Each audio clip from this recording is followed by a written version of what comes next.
We were inspired by the symbols of patriotism at NFL games. And now here in the Southwest, with tears in our eyes and pride in our hearts, it is our chance to honor America.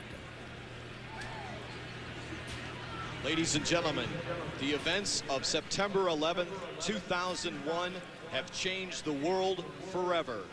Please stand and join together now in a moment of silence.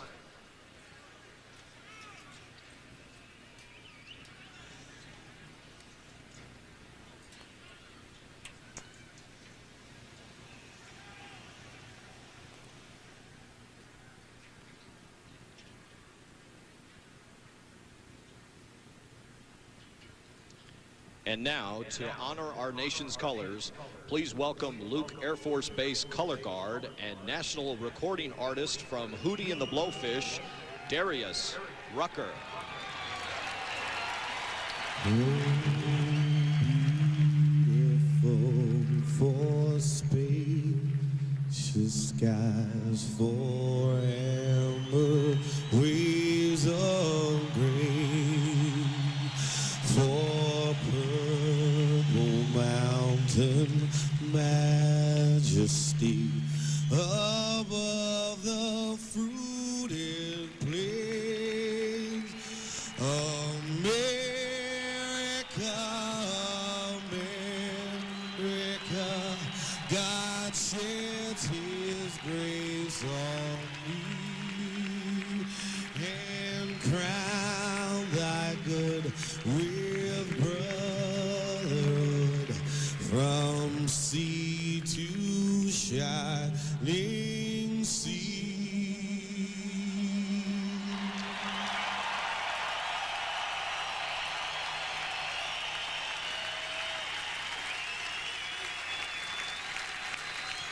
Ladies and gentlemen, the Arizona Cardinals and the Denver Broncos have joined our Valley firefighters and police officers in holding our nation's colors.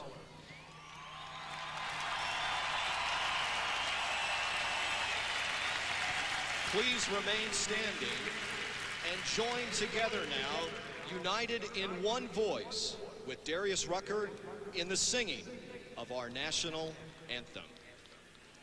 Oh, say, can you see by the dawn's early light what so proudly we hail at the twilight's last gleaming, whose broad stripes and bright stars through the perilous fight o'er the ramparts we watched were so gallantly streaming, and the rocket's red glare, the bombs bursting in air, gave proof through the night that our flag was still there.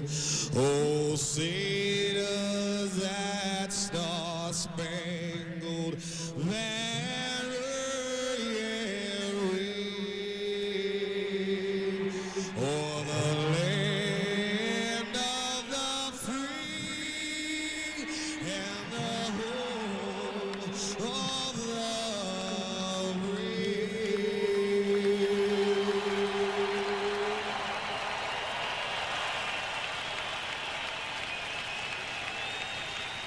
For so many years, showing your feelings about your country was passé.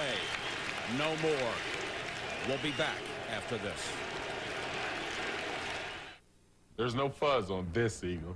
Donovan shaves with chunky soup. God! No. Denver Broncos have beat the Atlanta Falcons. They are world champions once again. The Denver Broncos. A model of NFL consistency. Guys, keep on fighting your ass off. It's gonna happen. And good things happen. Brian Greasy has proven his worth. his quest. Another mile-high championship.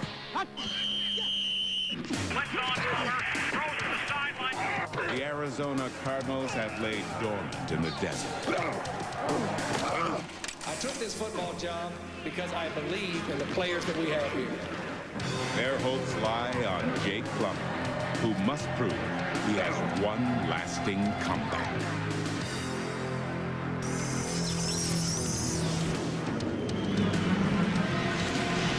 Welcome back to Tempe, Arizona, and a Sunday night matchup between the Broncos and the Cardinals. Good evening, everybody. I'm Mike Patrick. It's great to have you with us. The Cardinals have waited a long time to start their season. They began training camp 58 days ago. They have waited even longer to be in first place in their division. The last time, 1988. But if they win tonight, they're in first place in their division. Denver was dominant against the Giants in its opener. And Brian Griese, even coming off reconstructive shoulder surgery, just looked terrific. He really has, Mike. The problem isn't Brian Griese. It's the people around him keep going down.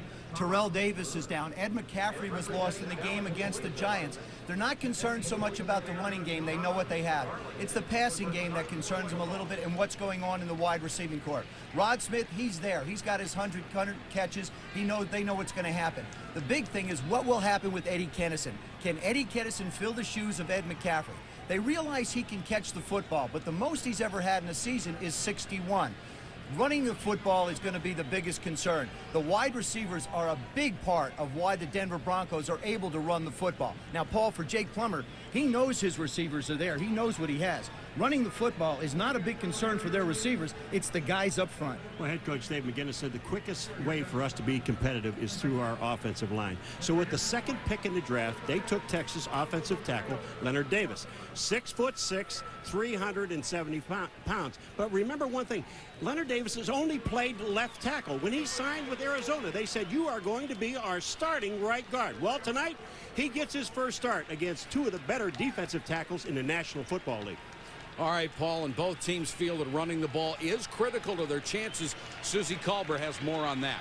Well, Mike, tonight is a night for the backups to shine. Thomas Jones gets the start for the Cardinals, and Michael Pittman serves a one-game suspension. Now, he was their top choice last year in the draft, but he struggled. Dave McGinnis was quite clear in what he expects from him tonight. He said he has to get it done. As for the Broncos, Terrell Davis out at least 4 weeks after having arthroscopic knee surgery. How fitting that the former Marine Mike Anderson gets the start. Well, all he did last year was rush for an average of 122 yards a game, and he was named the Rookie of the Year. With his military background, it's taught him he has to be ready at a moment's notice. And Mike, after getting through 13 weeks of boot camp, I don't think the 100-degree heat here on the field is going to bother him at all. Absolutely, Susie. And Brian Griese will try to build on a great start 2 weeks ago in their opener, while Jake Plummer needs to establish himself as an impact player. Sometimes it seems like you work your whole life away. Work, work, work. All for a little paycheck at the end of the day. Can't wait to retire from the grind? Rolling over your 401k to Schwab is a great first step. Call 1-8887-SCHWAB and We're back in Tempe, Arizona, and we are set to go with the Broncos and the Cardinals. Jason Elam set to kick it off, and Marte Jenkins is deep for the Cardinals. Jenkins, a year ago, third in the NFL, averaged 26.7 yards a return, and had 98 yards for a touchdown, and broke the NFL record. Went over 2,000 yards in kick returns last year. It had never been done before.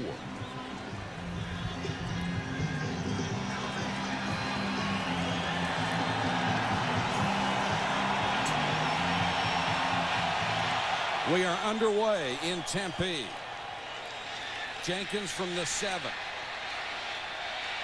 Across the 20 to the 21. Take a look at Arizona's offensive line. They are simply massive. The largest in the National Football League. L.J. Shelton at left tackle, 6'6", 335. The average weight is 327. There's Pete Kendall, the left guard. Mike Grudadoria is a little guy. He's 284. He brings the average way down. Paul already talked about Leonard Davis, 6'6", 370. And another little guy at tackle, Anthony Clement, 6'8", 350. Jake Plummer, play action, first down. Throws complete, and the Cardinals come out firing. David Boston with the catch. He had 71 grabs a year ago for nearly 1,200 yards. You don't necessarily have to run the football, but if you can get a defense thinking about it, it creates some great voids between the secondary and the linebackers. The linebackers have to respect the run because they don't know that the Cardinals can't yet.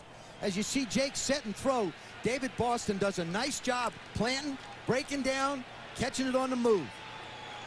It's a nice play call to start the game. You know they want to run. They've talked about it all the time. They want to run, and they come out play action, first down. Thomas Jones is the running back behind Plummer. And Jones will get the carry. Not much. Got up near the 49-yard line before he was pushed back. Chester McLaughlin makes the tackle. The Denver defensive line rebuilt after the terrible year that they had a season ago. Keith Washington will start at left tackle. Now notice the weights. The average is 294, and they give up a lot of weight, except for Chester McLaughlin, to that starting offensive line of the Arizona Cardinals. And Kavika Pittman, the smallest guy in there, he's 274.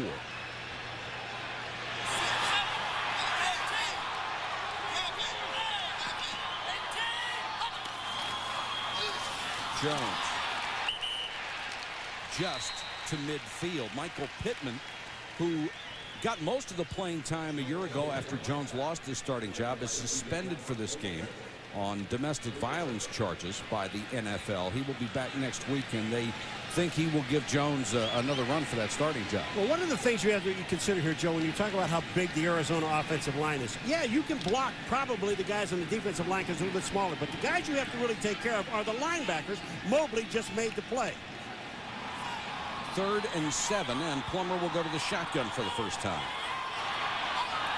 Denver jumped, but appeared to get back. Plummer under pressure.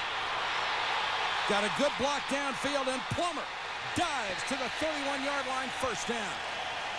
I believe that that will be the difference in Jake Plummer if he continues to play that way. We've seen so many games through the course of today where the quarterbacks have kept drives alive. He did a nice job of escaping. He feels the pressure, steps up in the pocket. Now, what I like here is he makes a decision. He's not looking around. The only thing, Jake, put the ball away. You hang it out there. Somebody put it away, Jake. Please. Makovicka in as the blocking back, but Plummer goes back to throw and completes another pass to Boston near the first down sticks at the 21.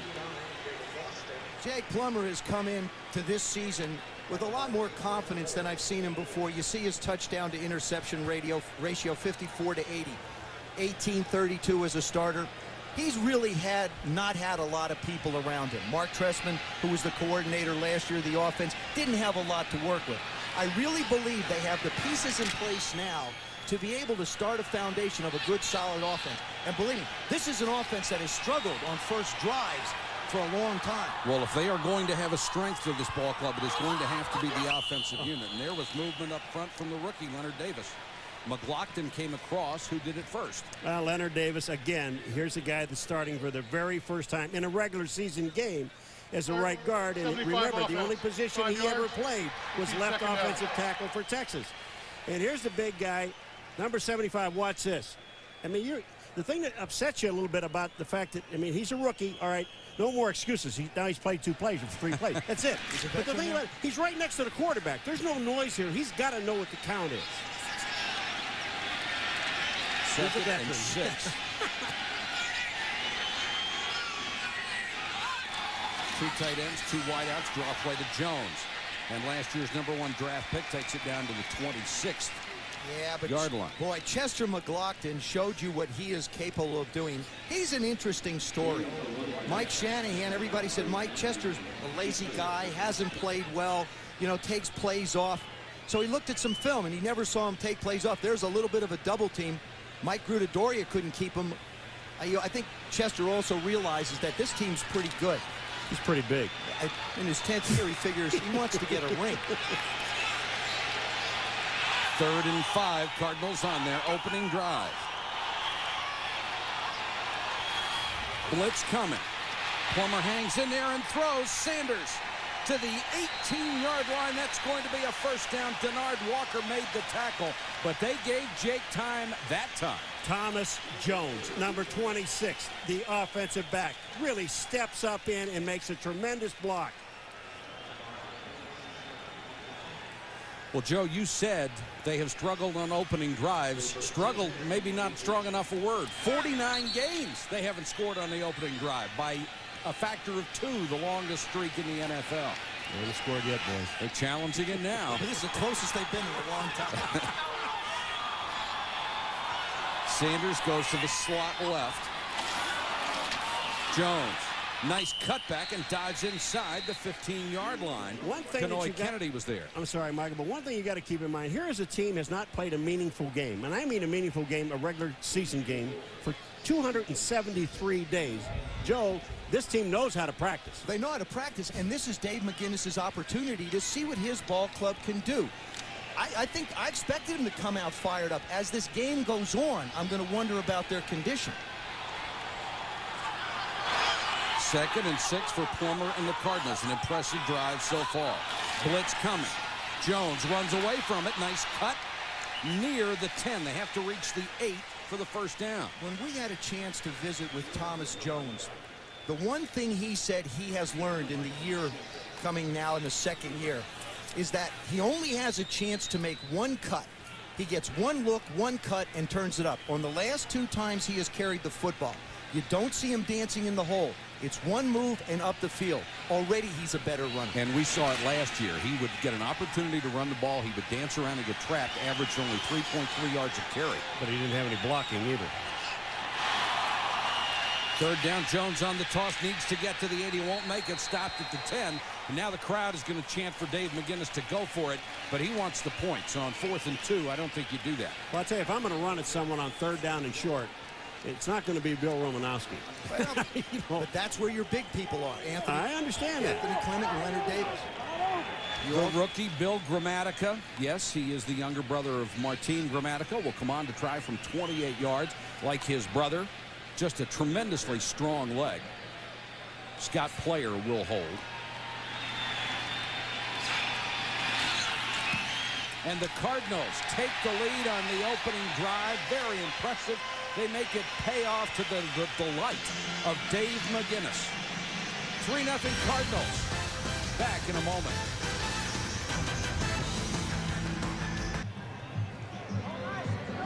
Dave McGinnis pumping up that offensive line and the rest of his offensive unit. They did a good job on that drive.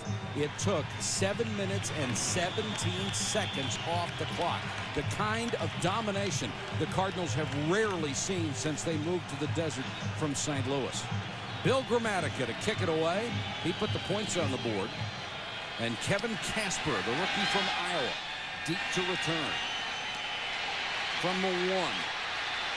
Got a lot of speed. Look out. Midfield. It's a foot race, and Casper with flags down to the 3.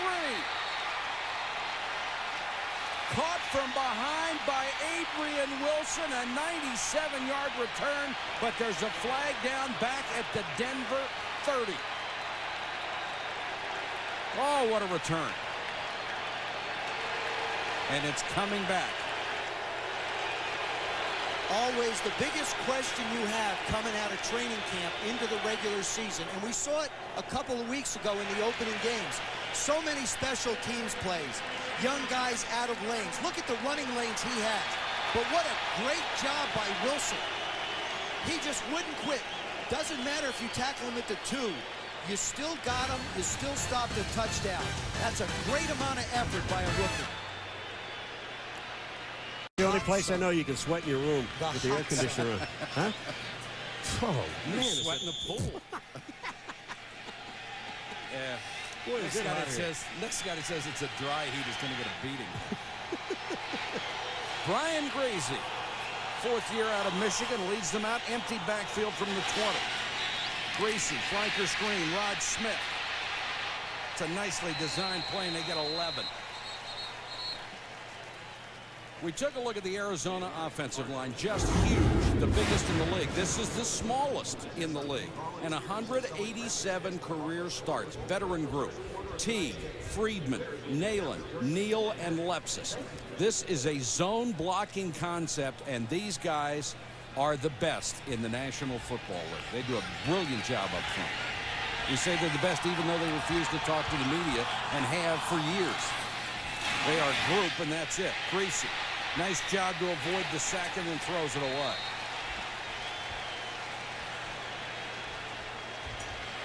Although he played a limited amount of time last year, Brian Greasy went to the Pro Bowl. 19 touchdowns, 4 interceptions, a rating of 102.9. What impresses me is his completion percentage. Obviously the touchdowns, but almost 65% completion percentage. He's smart. He knows the offense so very well now in his 3rd year, and he knows where everybody is. Patrick Haight is the fullback, number 86. Cardinals may have jumped, and the former Marine Mike Anderson comes across the line of scrimmage. There is a marker down on the play. They're offside.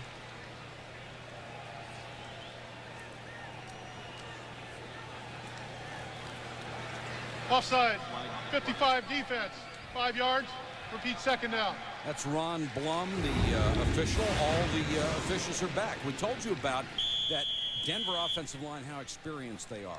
These guys for the Cardinals, totally inexperienced. 17 career starts for all of them, and that's 17 career starts all by Russell Davis. Nobody else has one. And they are going to gamble. They are going to try to take different angles, gaps, twists, turns, everything you can think of to make a difference. They know they can't play straight up and win. Well, they really do. They know that they can't go up against the best offensive line in the game today. Really, they are the Denver Broncos, and say, okay, we are going to match you man-to-man center line, especially when you have a team that's zone blocked. You've got to do some dealing. Also, when you think of the Denver Broncos in this football game, they really haven't had a chance to study the Arizona Cardinals. So I look at this first quarter for Denver as a feeling out process. Ray Rhodes, the coordinator on defense, wants to see what they'll do. So does Gary Kubiak on offense. 3rd and 3. Here comes the blitz. They run. Anderson got away from Tillman and then powers his way for a 1st down. You want to know how strong and how tough Mike Anderson is? Pat Tillman has a direct shot at him. And I mean, he hits him shoulder to shoulder.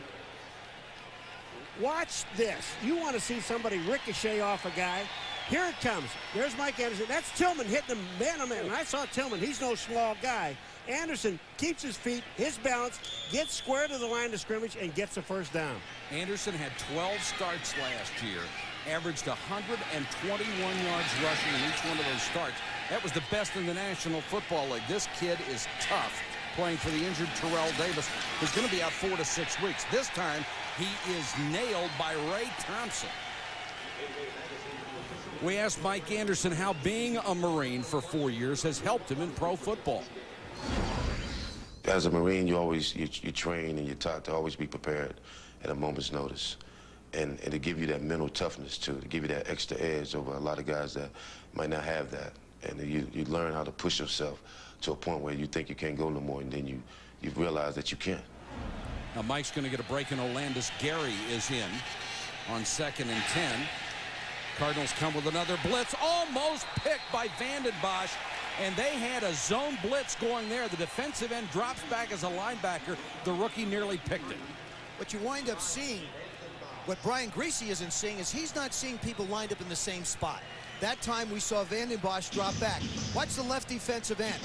Here come the linebackers up the middle on twist and turn. That defensive end should not be there. Here it is from the ump cam. And if he had better hands, which he'll work on, he could have had an interception. 3rd down and 10. 3 wide receivers. Kevin Casper filling the role of the 3rd guy. 4-man rush. Good protection for Brian Greasy. Now it breaks down, and they got him from behind. Sekou Sanyika, the linebacker from California, got him by the ankles for the sack. Coverage sack. This is just coverage sack. Greasy had no place to throw the football. Sanyika, number 54, you watch him keep coming. Greasy goes back. Now it looks like the middle of the field is open, but you see Pat Tillman, Kwame Lassiter, he really has nowhere to go, and he couldn't step up because of the pressure of the front 4. Ruin will kick to the rookie Arnold Jackson out of Louisville. Only 5'8", 163 pounds, but he made this ball club as a kick returner and wide receiver. Back to the 10. Nice kick by Ruin. Jackson makes a couple of cuts near the 20. 10-yard return after a punt of 56 for Tom Ruin. We have a timeout on the field. 3:32 to go first quarter. 3-0 Cardinals. 3:32 to go first quarter. And the Cardinals leading the Broncos 3-0. If you just joined us, that's the correct score. It's 3-0 Cardinals. Very impressive opening drive by Jake Plummer, who was 3 for 3 for 42 yards. The drive resulted in a field goal, and they forced Denver to punt it away to them. Jones, the deep man in the eye. He'll get the carry. Slips a tackle up to the 22. Tomorrow night on Monday Night Football, it's Brett Favre and the Packers battling the Redskins at 9 Eastern on ABC. And then next Sunday night, we'll be in Philadelphia as Donovan McNabb and the Eagles host Emmitt Smith and the Dallas Cowboys at 8:30 Eastern on ESPN. And our congratulations to Emmitt Smith, who became the NFL's second all-time leading rusher today, behind only the legendary Walter Payton. Tywan Mitchell is in as the second tight end. He's number 83 for the Cardinals. Plummer to throw under pressure. Mitchell! What a catch! And what guts by Plummer to hang in there, knowing he was going to get whacked. I talked to Rich Olson yesterday, the offensive coordinator of the Cardinals, and he said, Tywan Mitchell is a guy who can get deep. He gives me a chance to get people down the field. The two tight ends force the linebackers to cover, or one of the strong safeties. There you saw Eric Brown all over him, but look at the catch he makes, going up to get it. Last year, he caught 5 balls all season, a converted wide receiver. Jones, big hole this time to the 50. Let's go to Susie Culber on the sideline. Susie. Well, Mike, it's quite apparent that Jake Plummer has a different sort of confidence in his receiving core, and that's because the mindset has completely changed. I mean, look at David Boston, who was the 8th overall pick in 1999 at OSU, but he was always trying to prove, especially to himself, that he was a #1 pick. Now it's all about just go out there, show what you can do on the field, and that will speak for itself. He was known as a guy who taunted. You won't see that anymore. And Susie, he is a monstrous wide receiver, almost 225 pounds. Plummer, play action. Hangs this one up for grabs. It's caught anyway. Boston inside the 5. That was the poorest pass Plummer has thrown all night. That baby looked like a punt. Sometimes when you throw it real bad, the defensive backs can't judge it.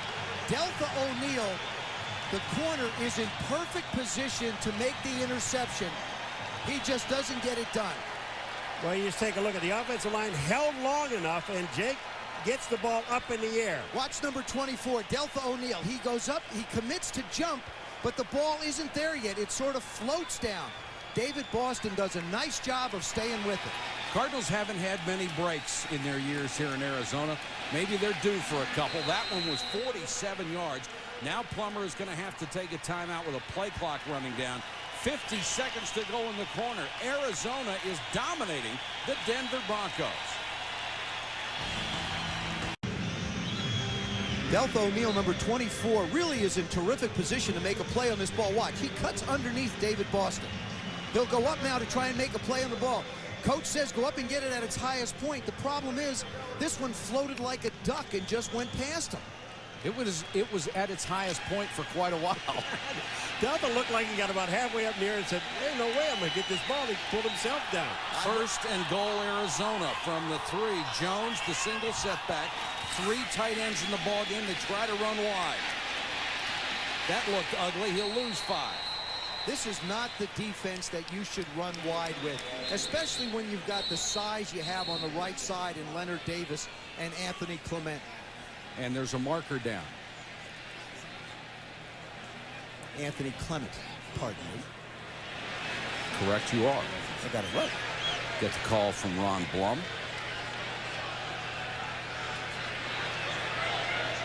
Number 94, defense lined up in the neutral zone. Half the distance to the goal. Repeat first down. That is a huge break for the Cardinals. Leon Lett called for the penalty. Instead of second goal from the 8, they're at the 1.5.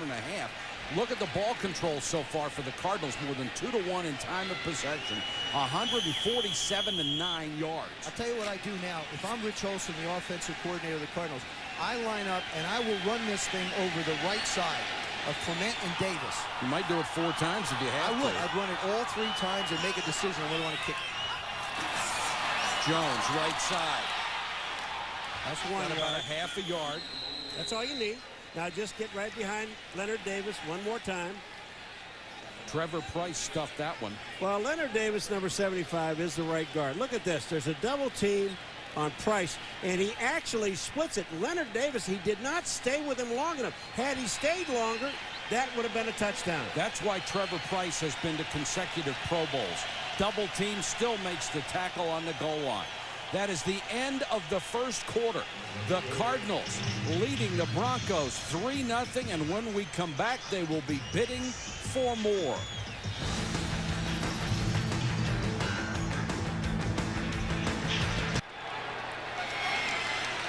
We start the second quarter in the desert with the Cardinals. Second and goal from the 1.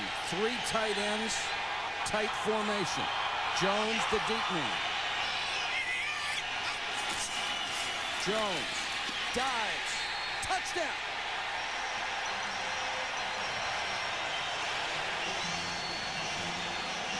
They don't even look like the Arizona Cardinals of old. No, they don't. They really don't. They're efficient.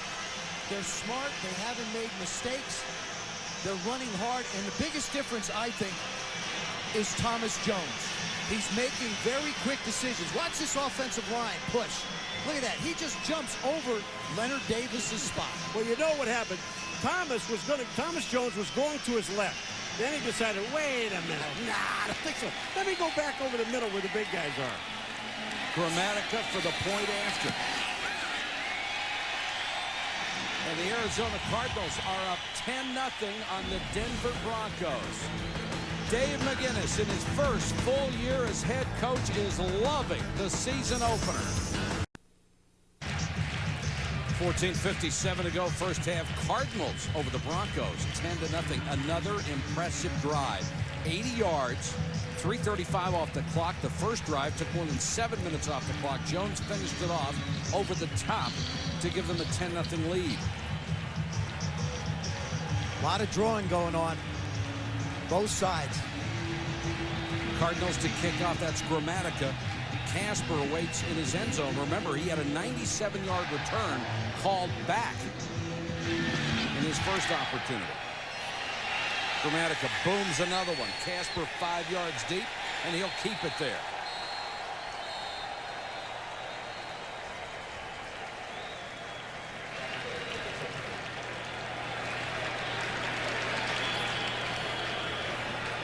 $14:50 to go, first half. When we come back, Denver will have the ball at its own 20. Crowd of about 50,000 on hand here tonight at Sun Devil Stadium in Tempe. Just about everybody with an American flag. And the Broncos a little shocked by what's going on. They're down 10-0 to the upstart Arizona Cardinals. They'll start from their own 20. First and 10. Empty backfield for Brian Griese.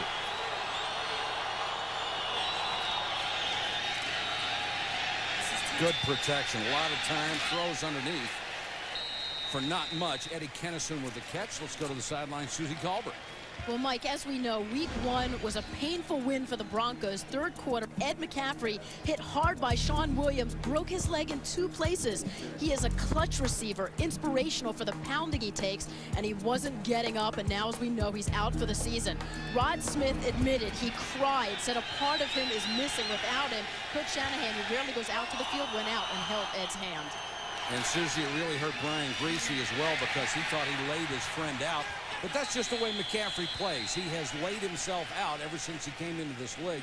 One of the league's premier wide receivers. No matter what they do, they're going to miss him. Well, Mike Shanahan knows what he's missing without Ed McCaffrey. As a matter of fact, I had a chance to talk to Ed today.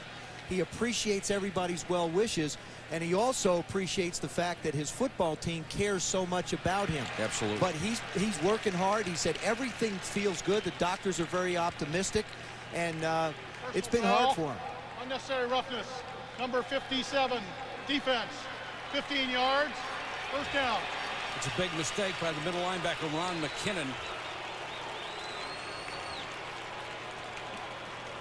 There's Ron McKinnon, number 57. Watch him in the middle. Look at this. The problem is he got pushed first, and then you get caught. Started Yeah, Carswell pushes him, and then he gets caught for it. Now you got to have more control than the push back. Greasy, short set, Rod Smith. Thompson brings him down at the 49. One of the things about Rod Smith is not just his ability to catch the football, and he had 100 catches last year, but his average of 16.0, 1,600 yards. This is the man that Brian's going to try and get singled up one-on-one. What they'll do is they'll throw the ball short to him, and they'll count on his ability to be able to break tackles and make plays.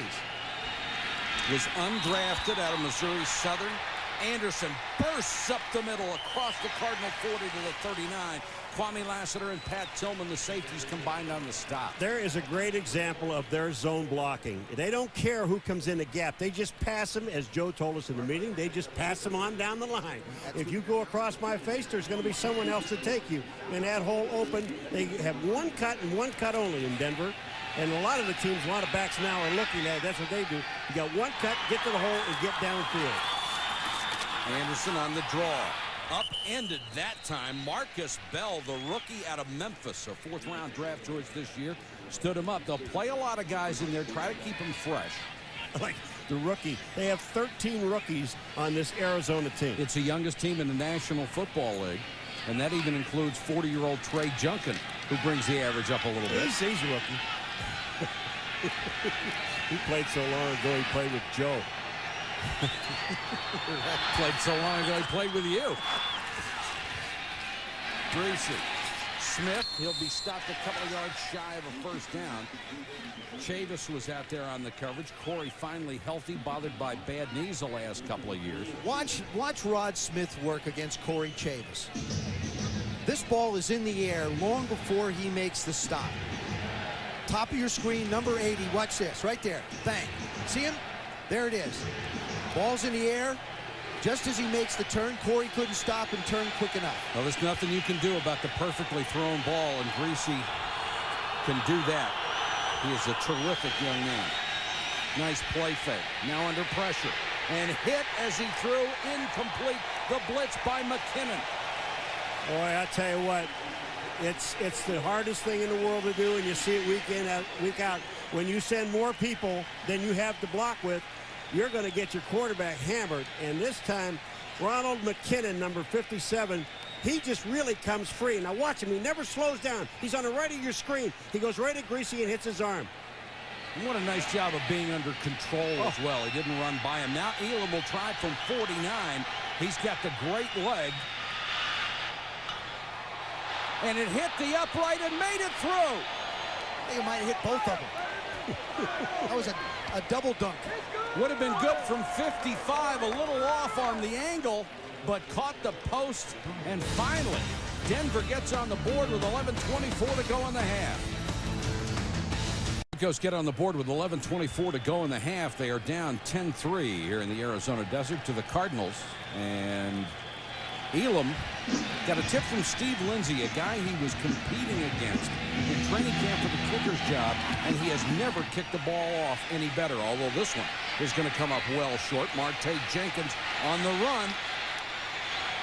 Jenkins out to the 32-yard line.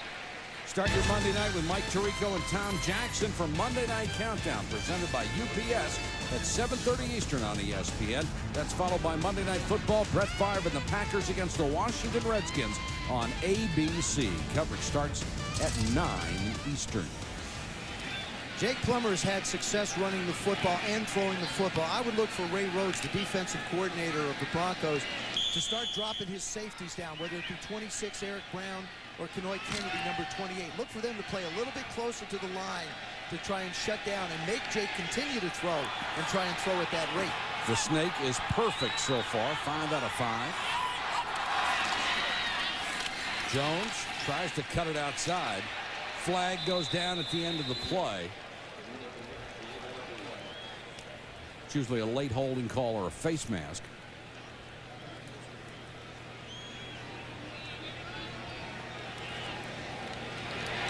Holding. The runs to the outside have not worked. I agree with what Joe said earlier in the first quarter. If you're going to do something against the Denver Broncos, stay inside the tackles, and don't try to get wide on these guys. They're just too fast. A lot of times you have to give credit to the defense, too. If they do a good job with their tackles, they want to spill it outside to where they have those speed guys who can catch it, especially Romo. Speed and mean. Officials having a long discussion. 75, offense, 10 yards, repeat first down. That's the rookie, Leonard Davis, called for the hold at the end of the play. Ray Rhodes, the new defensive coordinator of the Denver Broncos, taking over for Greg Robinson. Greg played a very aggressive style of defense, and they gave up an awful lot of yards last year. A lot of yards passing, a lot of yards rushing, and Mike felt like he had to make a change to try and improve the defense. He went out and got Ray Rhodes, who's done a terrific job no matter where he's been. They tackled very poorly a year ago. 1st and 20 for Plummer. Good protection. Now he's pressured, and they've got him back at the 14-yard line. Keith Washington and Bertrand Berry, 97 and 92 combined on the sack. A lot of pressure after Jake the Snake couldn't find anybody. Well, we talked so much about the pit in this team, and that's the 2 guards in the center. Now, you see a double team there, but when you got, now, I'll tell you, Leonard Davis just ran his man out of there, but they, again, sent more people than the Cardinals really had to block. They sent him better. And now you've got a 2nd and 27. Dennis McKinley, number 39, checks in for Arizona. He's the fullback. And this is where you just don't want to make a mistake if you're the Cardinals. Jones, nice cut. Out to the 23. So, you know, Joe, I really love that call. You know, you say you don't want to make a mistake. Yeah. We talked to Jake the other day, and he was saying, boy, a year ago, we were in 2nd and long, and we had to throw the ball. But take a look at this. This is just a direct handoff. This was supposed to go off the right tackle and guard, but what happened is that Thomas Jones, 26, on his own, cut it back to the open field, picked up some yardage. The all-time rushing leader of Virginia broke Tiki Barber's records there. First-round draft choice a year ago. Now still 3rd and a mile, 19 yards.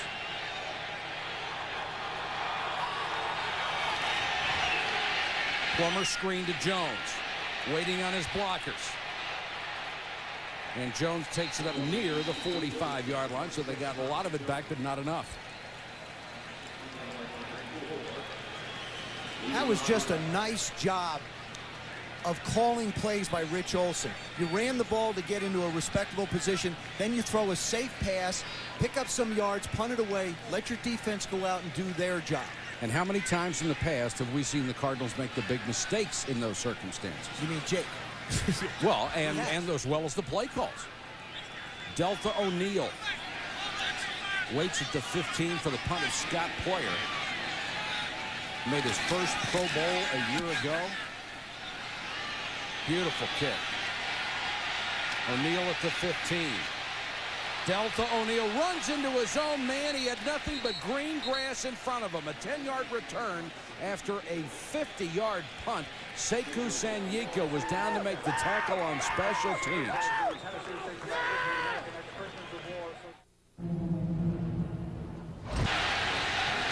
All right, Chris, thanks very much. We look forward to that.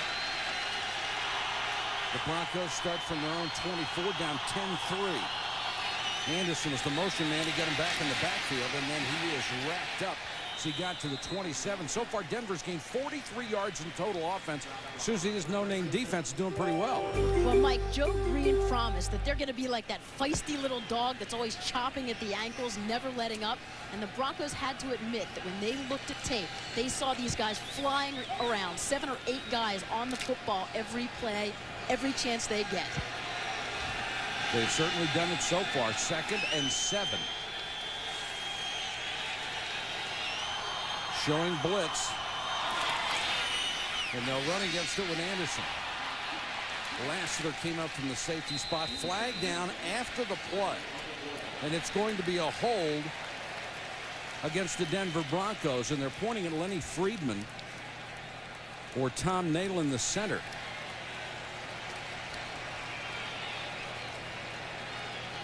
It's going to be Tom Nalen in the center, number 66. 4-time Pro Bowler. Holding. 66 offense.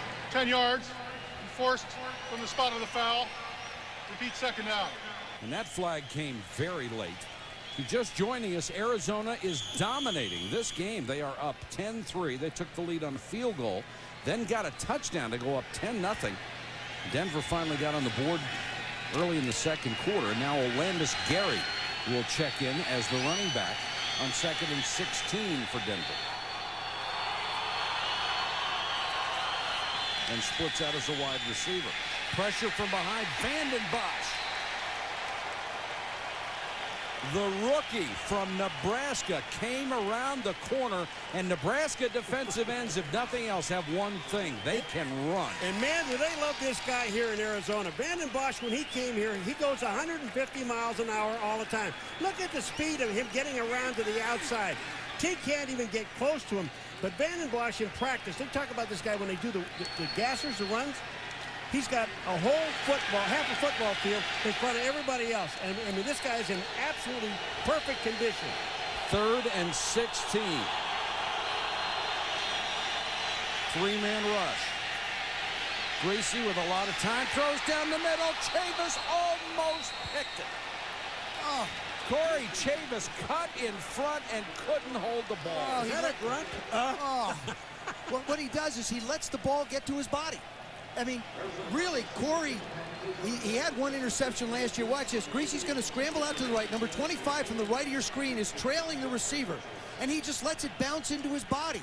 Cut right in front of Rod Smith. Corey Chavis is a football historian. He has hundreds of broadcast tapes, likes to watch them. He's not going to want to see that one. Was he got any tapes on catching the ball? Ruined a punt to Jackson. The rookie from the 32. Ouch. He's only 163 pounds. If you got a hold of him, you can sling him around a little bit. A loss of 2 on the return after a punt of 50.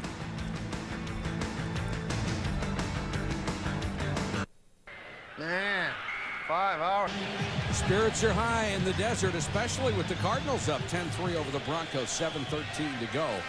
First half of play, and it's Cardinal ball with their own 30-yard line. They'll come out with 2 tight ends. Thomas Jones is the running back. I think you come out and run a little play action. It's the way you started the game. You want to get that momentum back.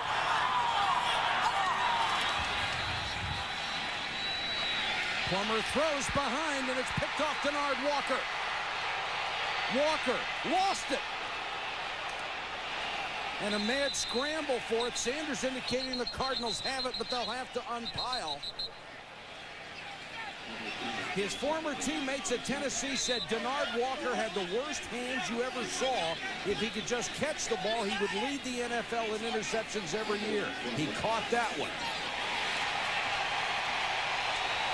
And Denver recovers the fumble. That's Mobley. John came up with it, a 20-yard return. This is just a miscommunication. Watch the left part of your screen. Jake goes back. He sees the defense. He lets it go. And as he lets it go, he just throws it behind the receiver. Really behind Sanders. Walker had a little trouble hanging on to it, but he gets it. This is just thrown late. He finally does make the play. Gets it knocked away on the return, but the Broncos managed to hang on to it. Boy, I agree with that. Ball was laid out front. Frank Sanders had the ball. He could have been gone. With that turnover, the Cardinals have now committed one in 28 straight games. That is the team's longest streak since 1961. And now the defense will have to step up. Olandis Gary is in as the running back. Greasy to throw on first down. Rod Smith double teamed and taken out of bounds after a gain of 9. You know, Joe, for the last 2 days and 3 days, basically, you've been talking about Eddie Kinnison getting into this offense. And so far, he has not even really been mentioned in this offense. Well, the thing is, he hasn't been thrown to. That's the difference. He will play. He'll play an important part for this team. The biggest thing that they want to do is finally establish some type of rhythm on offense. Go to the guy that can get it done for you. Olandis Gary. That's one of them. The third of Denver's 3 1,000-yard backs with Terrell Davis out with a knee injury. Anderson and Gary have stepped up every time they've had the opportunity.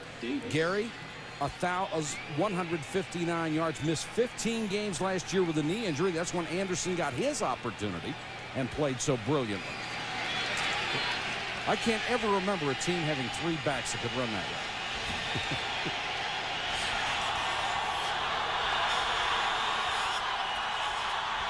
First down, Denver, driving for the tying score.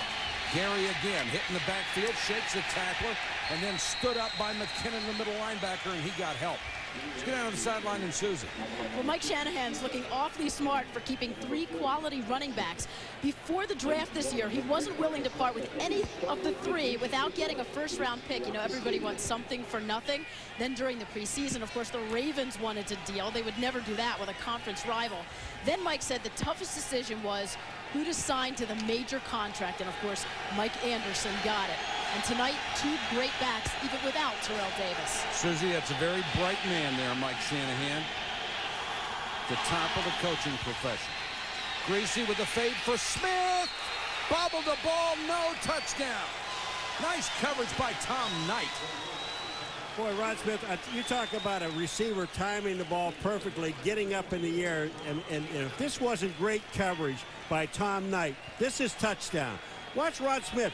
You talk about taking the ball at the high point. Look at Rod Smith up in the air, and then look at Knight. Knight comes in, hits the ball, knocks it out of his hands.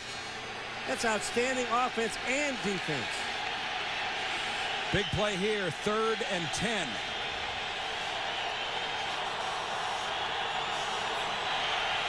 Blitz coming.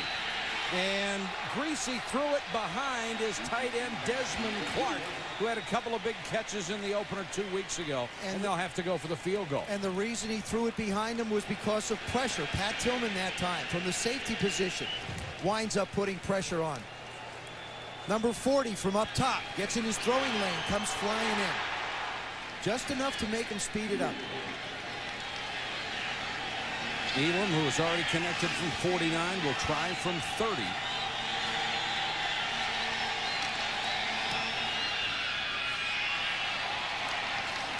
And Elam didn't bother with the post that time. He knocks it through. And let's go back to Bristol and check in with Chris Berman. All right, Michael, thank you. A little history in Dallas as Emmitt Smith passed Barry Sanders' 2nd all-time on the rushing charts. Congratulations, certainly, to Emmitt. However, the San Diego Chargers, are they Super Bowl bound? Doug Flutie to Curtis Conway. The Chargers, 2-0, win 32-21. They won only 1 game all last year. Hey, Boomer, how about the Chargers and the Bengals in the championship game in the AFC? Hey, they have Cleveland, Cincinnati, and New England next on their schedule. So, you know, teams that they can match up with. I mean, San Diego Chargers 5-0 through the first 5 games, maybe? Nobody in their division yet. That's okay. It's good to get wins away. Yeah, I just get them anywhere you can get them. I'm so happy to see San Diego and Cincinnati doing well because I played for San Diego and I lived in Ohio. I was born and raised, so that's why I like the 2. But it's nice to see that these guys are winning. It really is a big change in the National Football League. But you live in Buffalo now. Yeah, sunny Buffalo. Sunny and cool. Marte Jenkins waits at the goal line. It's a running start at the 4. Big seam up the middle. Then it closes as Jenkins gets to the 29. Ball came loose. No whistle. Broncos saying they have it. The Cardinals saying they have it. Now it's up to Ron Blum.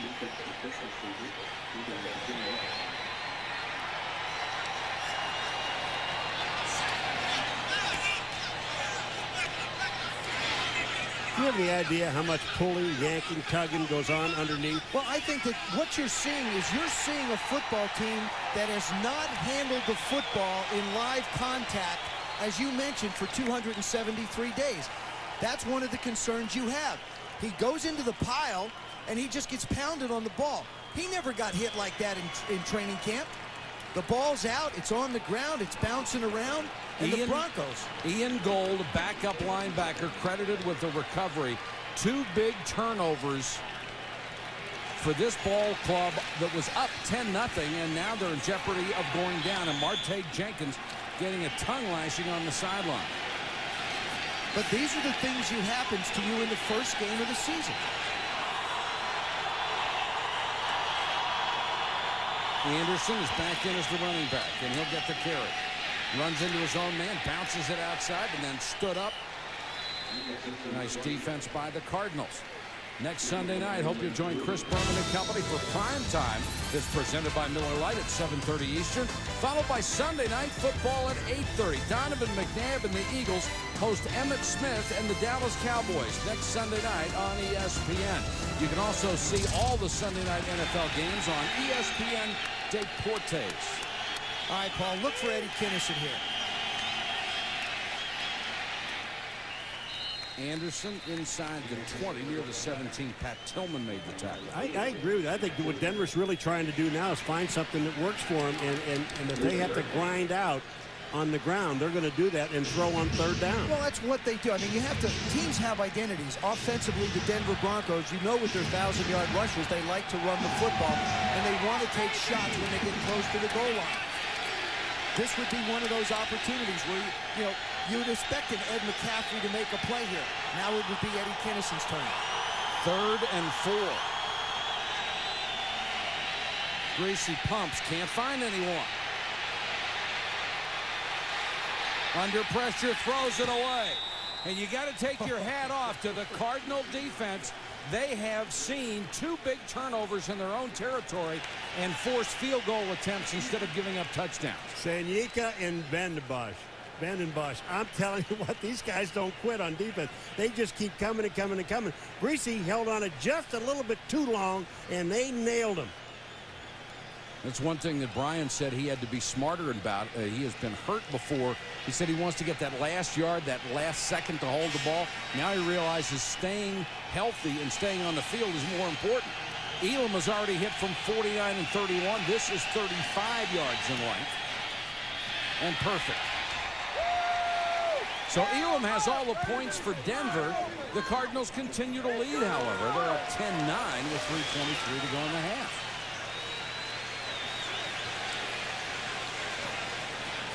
On that last play, the Cardinals defensively did an outstanding job of dropping a lot of people back and putting pressure. As the ball is snapped, you'll see what Brian Greasy has to deal with. He's got to deal with all these safeties, everybody back in coverage.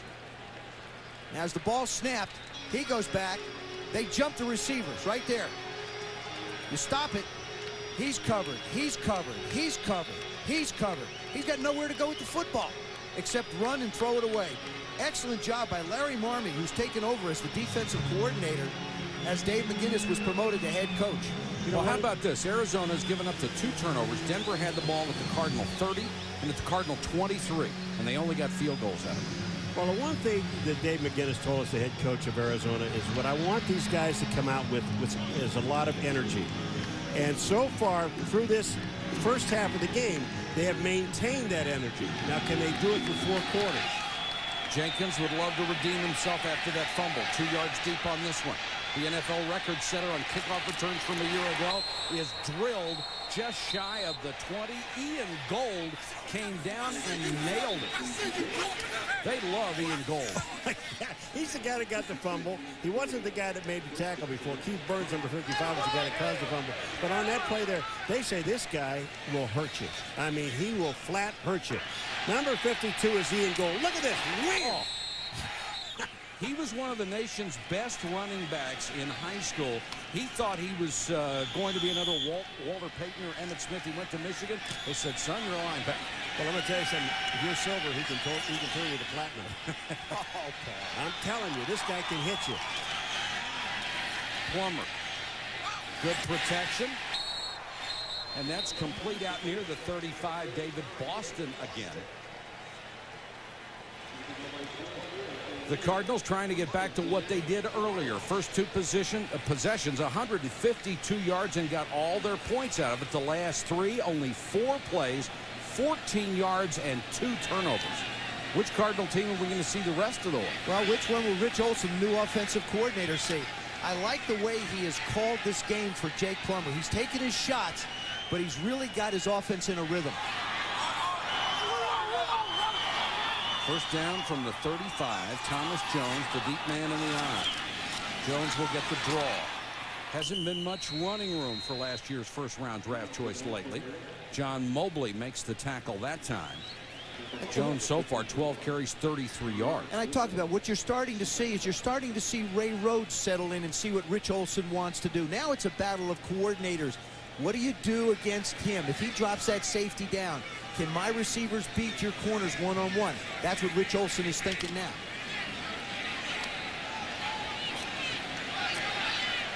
Second and 9.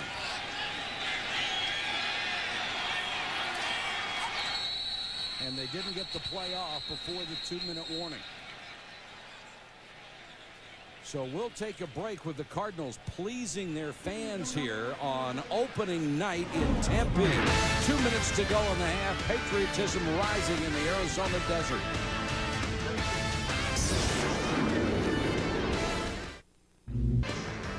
And by Go RVing, visit GoRVing.com.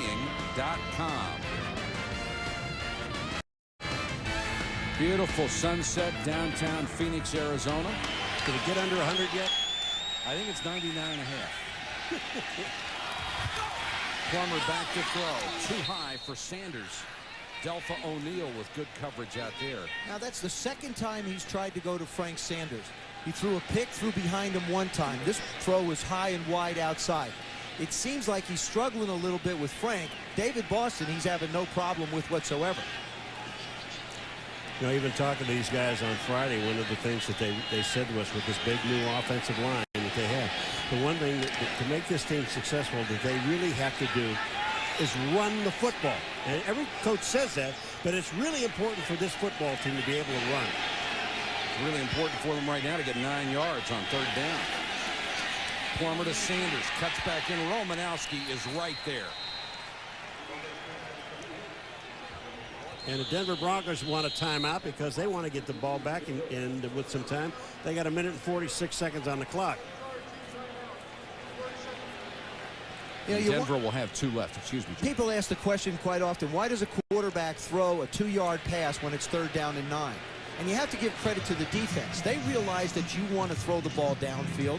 So what they did is they brought the cover guy off the slot. Jake read it as a blitz, and he read the hot. It's a good job by Jake Plummer taking what the defense gives you. And it's an excellent job by Ray Rhodes forcing him to throw it there. I love that. I was just said, I don't understand the word you just said. I know. He read the thing off the thing and ran a hot one. Yeah. But the people, it's important that people listen. What's scary is I understood it. Scott Player to kick to Delpha O'Neal. And your heart has to go out to that young man. He had 2 relatives killed in an automobile accident on the way to see him 2 Monday nights ago. And in the midst of all the other tragedy, what he has had to deal with. Very bright young man. O'Neal back across the 30 to the 31. A return of 9. A kick of 40. Coming up on the Kia halftime show at the conclusion of our first half, Chris Berman will be along with the fastest 3 minutes in television, National League playoff update, and Barry Bonds gets ever closer to that 70 home run mark. He played today, didn't he? If he played San Diego 162 games, he'd hit 300 home runs. They do pitch to him, don't they? Well, I think their idea of pitching to him is let's throw it down the middle and see what he can do with it. It's like what he's hit 67 home runs. You think Come on, that's a fluke. Let's throw it down the middle again. See what he does with this one. How about the one where he had 3 home runs not too long ago? Alandis Gary is in with 1 minute 36 to go in the half, and Greasy at least wants to get him in a field goal position. Throws over the middle. That one's complete out to the 42-yard line. Smith with another catch. Well, you know Rod Smith is going to be a guy they're going to look for. He caught 100 balls a year ago. And now with the defense spread out, he's got to find holes. He's grabbed 5 already. Make it 6. Breaks a tackle. Smith down to the 44-yard line. Caught 9 in the opening game. So that's 15 receptions and only 6 quarters of play for the Pro Bowler. And they'll use their second timeout with 1:05 left. Isn't that efficient offense? They run 2 plays. They move the ball, what, 30 yards just about? Yep. And they only run off about 30 seconds. Let's go to the sideline. Susie? Well, Mike, as most NFL teams did this week, selected players from the Cardinals took time to help out the country in a time of need. Defensive tackles Russell Davis and defensive end Kyle Vanden Bosch represented the Cardinals at their blood drive 10 days ago.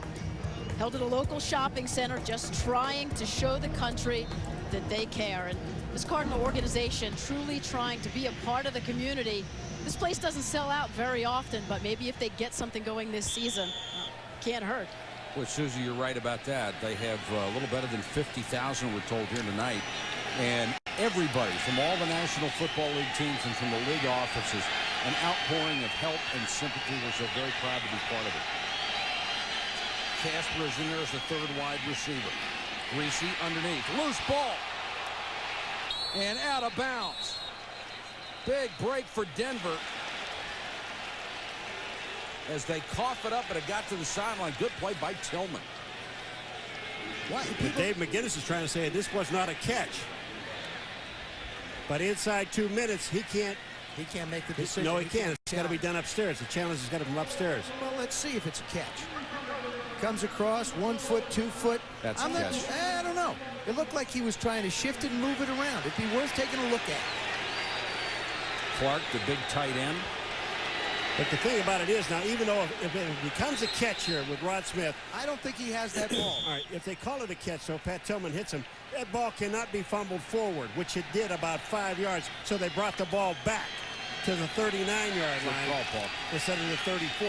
I still don't think it was a catch. Well, they do. Well, maybe they don't. Thank you. Well, at least they're going to question. Now, I want people to understand something. Last play is going to be reviewed. They can't hear us. Now, well, that's good for them. Yeah, I know. The instant replay officials. I gotta go home now. If you want to cast, Joe, yell over to him. If you want to cast your vote on this, you can log on to ESPN.com or NFL.com. Click ETV, and you can vote on whether this is a catch. 1 foot, 2 foot, balls moving. No, I would say that it is not a catch. I don't believe he ever had full possession of the ball. He was putting it away. I agree with you. I don't think it is a catch. Remember the first time they explained it to us? This was maybe 3 or 4 years ago when they were going to start calling it this way. They said you got to get both feet down and make a football move. That's right. We never knew what a football move was. 1 foot, 2 foot balls. He doesn't have control of the ball, in my opinion, on that particular. The other angle really shows it from behind, because what he is doing, the ball is moved right here. Now the ball is moving in his hands. Watch this. The ball is in his left.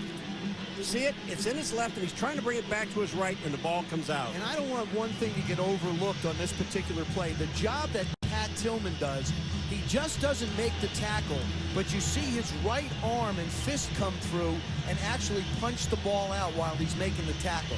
That's a football player that knows what's going on all the time. Pat Tillman, is he something? We're talking about Greasy. So what do you think of Greasy? He said, that's money, dude. Well, you know, Tillman could have left and gone somewhere else this year, as a couple of other Cardinals have done in the past. He said, we have been garbage for so long, I wanted to see it turned around. And if it is turned around, he's going to be a big part of the reason. He's a tough kid. Oh, is he ever. He also said he hadn't tackled anybody in 3 weeks. He was sort of looking forward to tonight. Well, he had 224 tackles a year ago, which was a modern team record, so he's probably still healing from last season. Ron Blum is looking at the replays.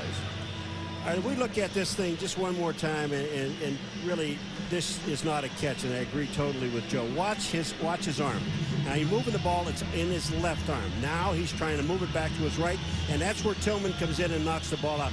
He never had control of the football. Well, I got to tell you, this is sort of a scary moment for me, because I'm starting to agree with both of them. Oh, boy. No, it is time to go home. So that means it will be a catch. I also think it's a break for the Arizona Cardinals, because they've come out hyped up from an energy standpoint. Now they get a chance to catch their breath a little bit with a little bit of a break in the game. I think it's good for them defensively, because they've been on the field a lot this quarter. The replay review was to see whether it was actually a completed pass or not. There's not enough evidence to overchange the call. And they have to have conclusive evidence to reverse the call made on the field. How conclusive is that? Is that scary? Well, I don't agree with us. No, I think they're right. There was not enough conclusive evidence, but it's a good job by the replay official upstairs to make the call. So here's what we have. 1:02 to go. in the half. 2nd and 5 for Denver at the 39-yard line of Arizona. And Eddie Kinnison does not have a catch yet in this game. Of course, he's filling in for Ed McCaffrey. Greasy to throw. Clark, the tight end again. The huge tight end within field goal range now, down at the 26. Anything inside 55 is within Elam's range. Clock ticking away. Greasy will run a play. Same exact play. Clark, same result, down to the 10. And now he's going to use the timeout. As long as they don't cover it, he'll just keep coming back to it. Boy, you know, and I know the plays are called in from the bench, Joe, but it just shows you smart play calling. They run, they throw the ball, to Desmond Clark on one side, then they come right back and throw it to him again. Why not? He's open. There's nobody covering him. I mean, that's just smart play calling. Well, what they want you to do if you're in a zone like most teams are at the end of a half, you drop your safeties back. Tight ends become a very big part of it. They have tight ends who can get down the field. And did you see the look on Dave McGinnis's face? He wants so desperately to go into the locker room at halftime with the lead so he can go in there and pump up his guys and tell them what they can do. Or even if you can hold them to a field goal. Even, you concede the fact that they're close, so maybe they get a shot at the field goal and you try and do it. Brian Greasy, who started very slowly, only 5 out of 13, has hit all 5 passes on this drive. That is Elam waiting for an opportunity perhaps to kick his 4th field goal of the night. 1st and goal. The nose of the ball is just inside the 10. 38 seconds to go in the half. No timeouts left for the Broncos. Greasy under pressure. Smith! Touchdown! Yeah, baby!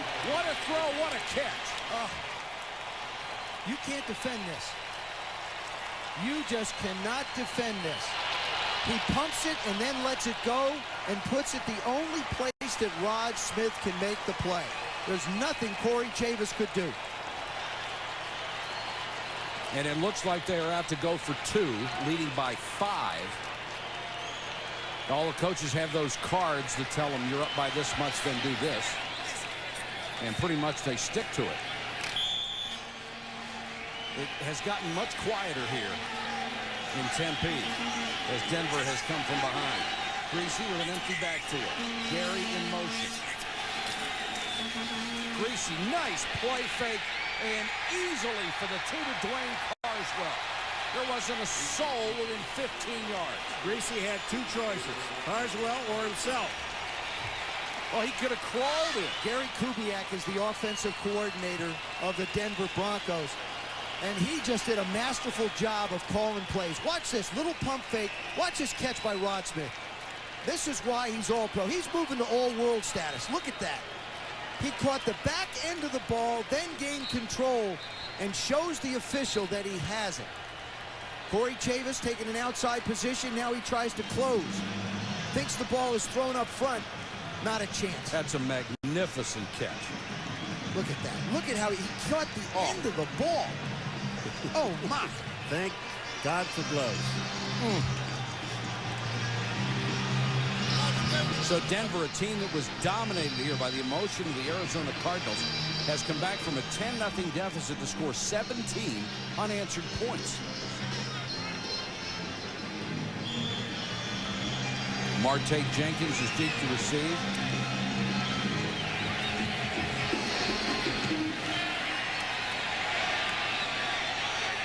Jenkins running start at the 6. Whacked down as he got to the 27. They have a couple of timeouts left. Wednesday night at 7 Eastern on ESPN. The Marlins host the Braves. That's followed by the Dodgers hosting Barry Bonds and the Giants at 10 Eastern. And at 8 Eastern on ESPN2, Houston and St. Louis will meet at Enron Field as the season winds down and the National League Central Division race tightens. For more information, log on to ESPN.com. The Cardinals at the Astros. That is going to be quite a series. Yeah, I know you only have 27 seconds left to go. You do have 2 timeouts. But wait a minute. No, let me just say something. I don't think that you should take any chances here. Don't give them the ball back again. I agree with you. Get out of here and just regroup. And that's what they're going to do. Jones on a draw up to the 32. John Mobley with the tackle. Well, you know, we said you got to hand it to Arizona the way they came out and played. You got to hand it to Denver, too, keeping their composure. You know what? See, the thing is, in this game, you know what Denver's going to give you. What I'm curious about now is what I'm going to see out of the Arizona Cardinals in the second half. Will they be gassed? Because they've only played halves of preseason games. They're going into uncharted territory right now for this team. Let's get down the sideline. Susie Colbert.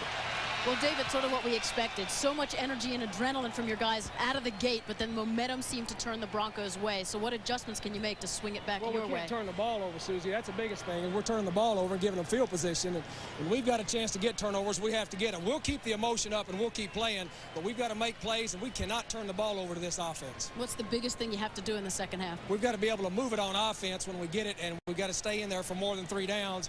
And then defensively, we've got to be able to come up with some plays to stop them as we were earlier.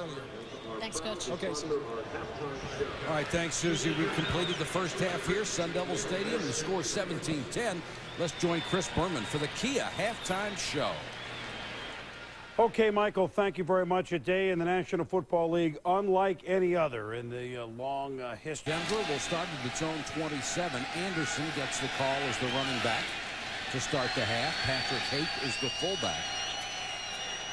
Really a tight end who they have moved to an H-back position. And they go right back to the way they played in the first half, and they go out. McKinnon gets his first catch, or Eddie Kennison gets his first catch. I'll get it right in a second. It was his second catch of the day. Great hands out of LSU, a guy who everywhere he goes turns out to be a productive player. And he's a guy that they're going to rely on. They know he can catch the football. What they want to see in an area that he's worked on is how does he block in the running game. Anderson. Nothing there as Vanden Bosch cracked down from his defensive end spot, then got some help.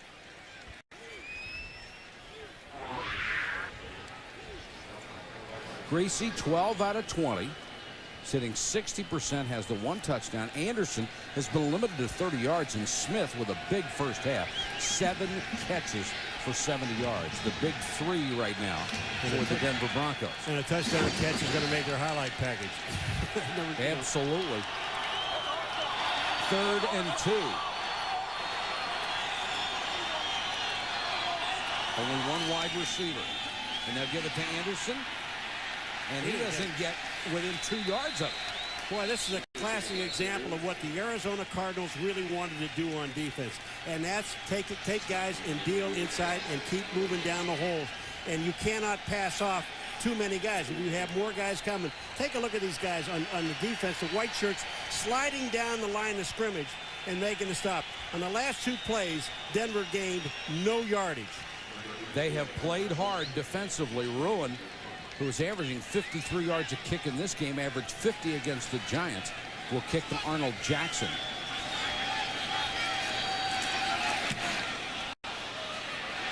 Wow. Well, another beauty. Jackson from the 12. Has the seam for a second. Another great move, hit from behind up to the 40. What a beautiful return. 28 yards, dancing back and forth after a 53-yard kick. John Mobley got him from behind. That was as spectacular a 28-yard return as you will ever see.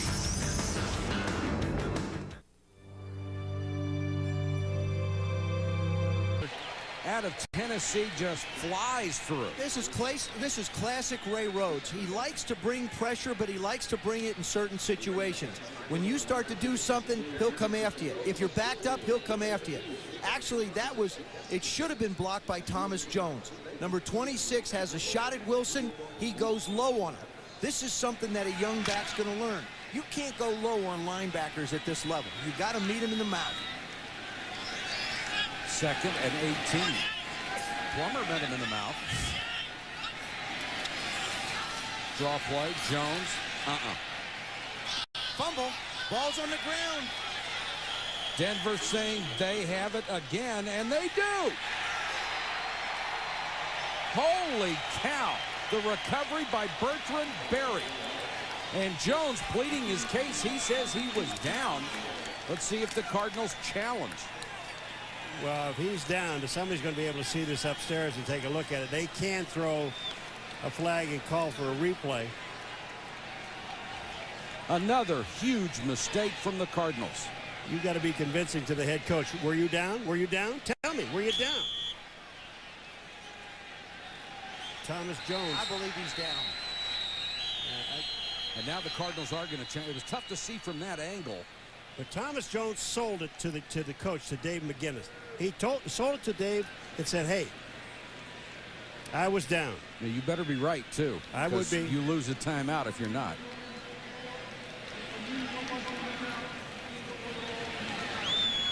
They cannot continue to give them a short field. Say he's not down. Nope. No, he's not. This is a fumble, and even from that angle, which is really not a great angle for them to look at a replay, but that angle there even shows that ball's coming out and his knees are not on the ground. Well, Thomas Jones is going to get ripped twice now. One for the fumble and one for saying, "I'm convinced I was down." Actually, I thought that was a great angle because you could see he was still airborne. And this one here, there's a lot of people around, and you just can't quite tell. The one that we saw first shows him still in the air with the ball squirting out to the right.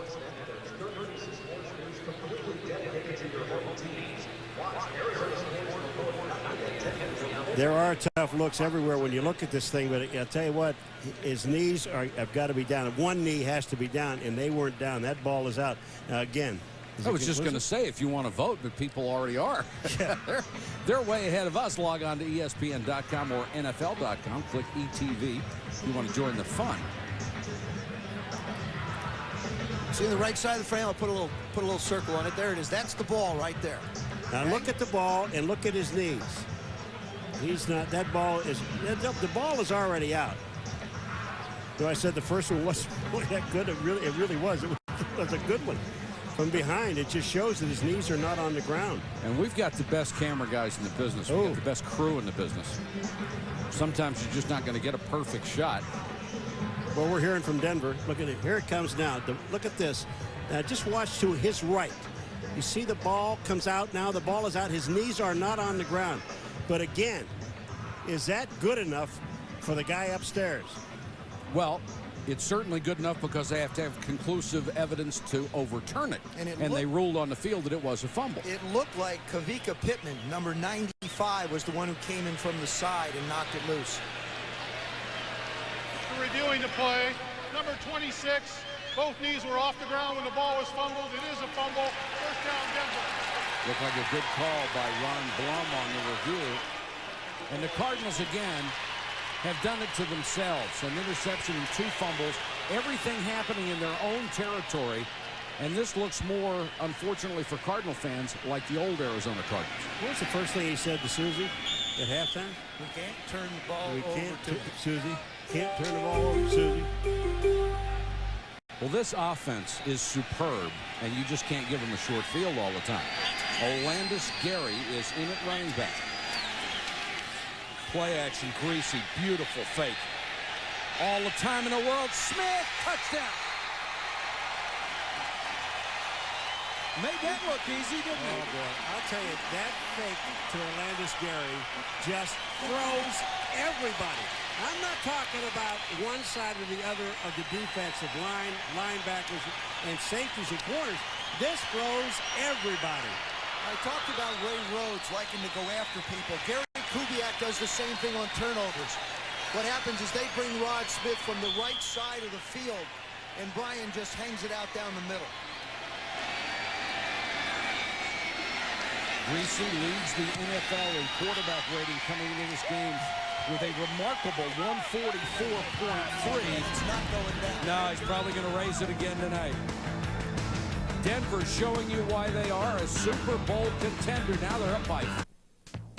Round up the family and head out west of Boulder. Sports Center coverage last week will be on site from Lower Manhattan. For more, log on to ESPN.com.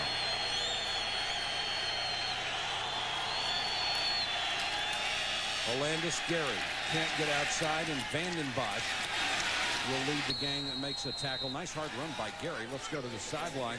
Susie Colbert. Well, Mike Shanahan said coming out from the half that he just told his team to settle down. They're in position to make plays. And I asked him about trying to get the ball to Eddie Kennison, and he said, well, it's not in our game plan to try to force that. As long as they're giving us Rod Smith, why not? And Smith so far, 8 catches, 104 yards, and 2 touchdowns. Pretty good numbers, huh? That goes with his 9 from 115 in the first game against the Giants.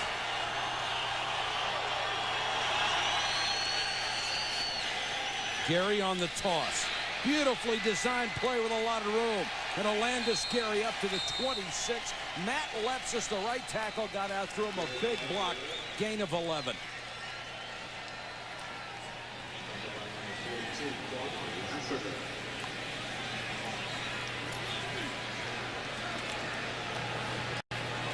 Olandis Gary, just all he does is create the crease. Patrick Hape does a nice job of blocking Ray Thompson. They seal the corner. We talk about this offensive line zone blocking, but because they're not so large, they run very well.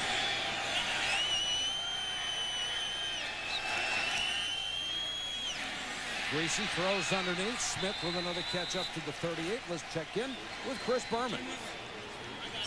Michael, I think the Indianapolis Colts this year are going to be the Rams. Not that they couldn't put up points and numbers before, but Peyton Manning threw for 4 touchdowns, ran for 1 against Buffalo, throwing for 421 yards. This one, a 60-yarder to Jerome Pathon.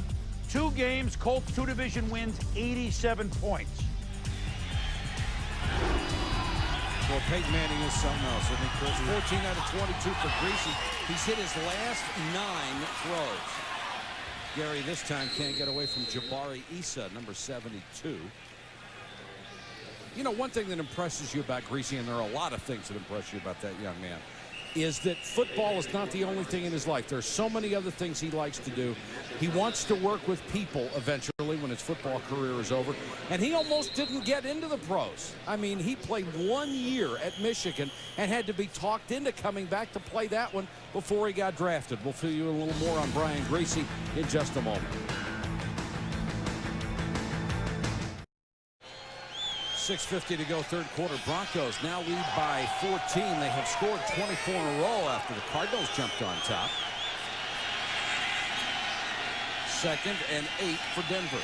Greasy to throw. A strike to Carswell. McKinnon chases him out of bounds, but in Cardinal territory. You wonder, how do you make up for an Ed McCaffrey? How do you find so many catches? He had 101 last year. Who gets the ball? The tight end, Dwayne Carswell. He had three TDs last year, had 1 catch just the first week for 25 yards, but he's the guy who can get down the field. Desmond Clark, the other tight end. Both of them have the ability to pick up lots of yards against linebackers. Brian Greasy, of course, the son of Bob Greasy, the Hall of Famer, who played for 14 years. And with 1 stroke of the pen, Brian Greasy made more money in his signing bonus for his new contract than his Hall of Fame father made in his entire career. Way to go, Brian.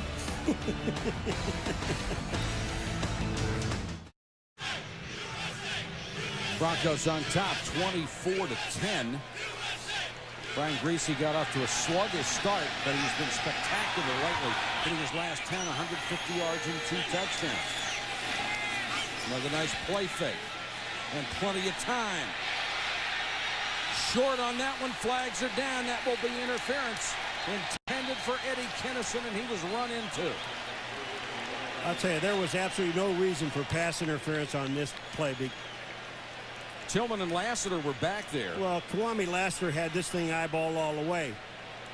Just take a look. There is really no reason for pass interference. Tillman hits him there, but look at Lassiter. Lassiter was in a position, you'll see him on the left-hand side, to make the interception. Yeah, he sure was. See, the thing about Pat Tillman, he's the strong safety. Tom Knight, number 24, the corner gets beat so bad. Tillman's trying to make up for it. He has no idea where the ball is, and all he's trying to do is play the receiver. Well, you know what he said about Greasy? Money, dude. He's money, dude. This will make it a 1st and goal from the 2. But you don't see Patrick Hape carry the ball. He carried it twice last week as they tried to get a touchdown, but he may catch it. And he does. Touchdown. Haight caught two passes a week, one pass a week ago for a touchdown, catches another one here. We had some fun with Mike Shanahan. He said he was really trying to outsmart somebody, and he's done that for a long time. But he said, you know, you're not going to see Patrick Haight lug it too often. Well, he said in the preseason, we ran play action 6 times, and the guy was wide open. So for some reason, he wanted to run it early. He's run 2 of them down. He's run 1 for a 2-point play, and now this one for a touchdown. One of the great things about Shanahan, there's so many of them, he is such a brilliant coach, but you can have fun with him. You can yank his chain a little bit.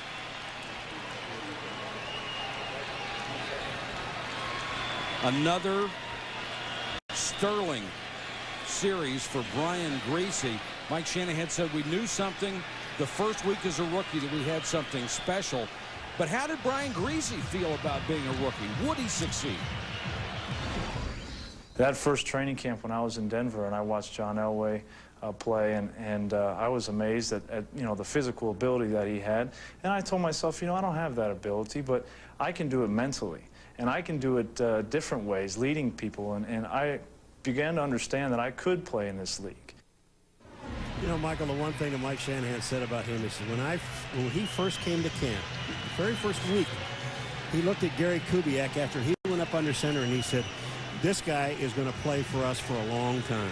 I'll tell you what's even more scary is he looks like Bill Romanowski a little bit. Look at the two of them. I mean, they look a little bit alike. Of course, Bill's always got a scowl on his face and Brian's smiling, but little similarities there. We'll all smile when the gun goes off. Last year, Brian Griese threw 19 touchdown passes, had only 4 interceptions. So far in this young season, 6 touchdowns, no picks. Marte Jenkins will let this one go out of the end zone. The Cardinals, who are now down by 3 big scores, will have to start from the 20. Susie, what do you have? You know what Griese has done is extraordinary, because how many times are you going to follow in your dad's footsteps and be successful? But he says it's not mostly football that he learned from his dad, but how to be a man. Of course, the family lost mom and wife Judy when Brian was very young, and Bob had to learn how to be a father, and they all learned together that the most important thing was family, friends, and giving back, which, as you said earlier, is what Brian wants to do. Very special young man who has a brilliant career ahead of him. Plummer now, he says this is the tough part. When you're down like this, intended for Makovicka, incomplete. Give you a chance to take a look at Brian Griese's efficiency, just how well he has done. This is the first touchdown pass, little quick pump, great catch by Rod Smith. Now he rolls out to the right, Rod Smith wide open one more time. And this latest little play fake, Patrick Haight, we're not going to let you run it, we'll just let you catch it and go in the end zone. Steve Berline sitting with him there, looking at the pictures. Plummer back to the air and should have a first down out of this one to Sanders. Delta O'Neal made the stop. He was all over him. Good grab by Sanders. I saw Jake Plummer's stats, 61 interceptions when he's behind. I don't necessarily feel like that has to be an excuse for throwing interceptions. You can get behind in games, but you still have to be smart with the football. The other thing he said I think is important, he tried to do too much. I'm curious to see how Jake manages this part of the game now. Just do what Coach Olsen wants you to do. Plummer short set and throws a strike to Boston. The big guy loose in the secondary. To the 45. Now there was the one thing about Jake Plummer I love. He comes out and he'll make a great throw like this, or a good throw. This is perfect timing for Boston so he can get the ball on the run.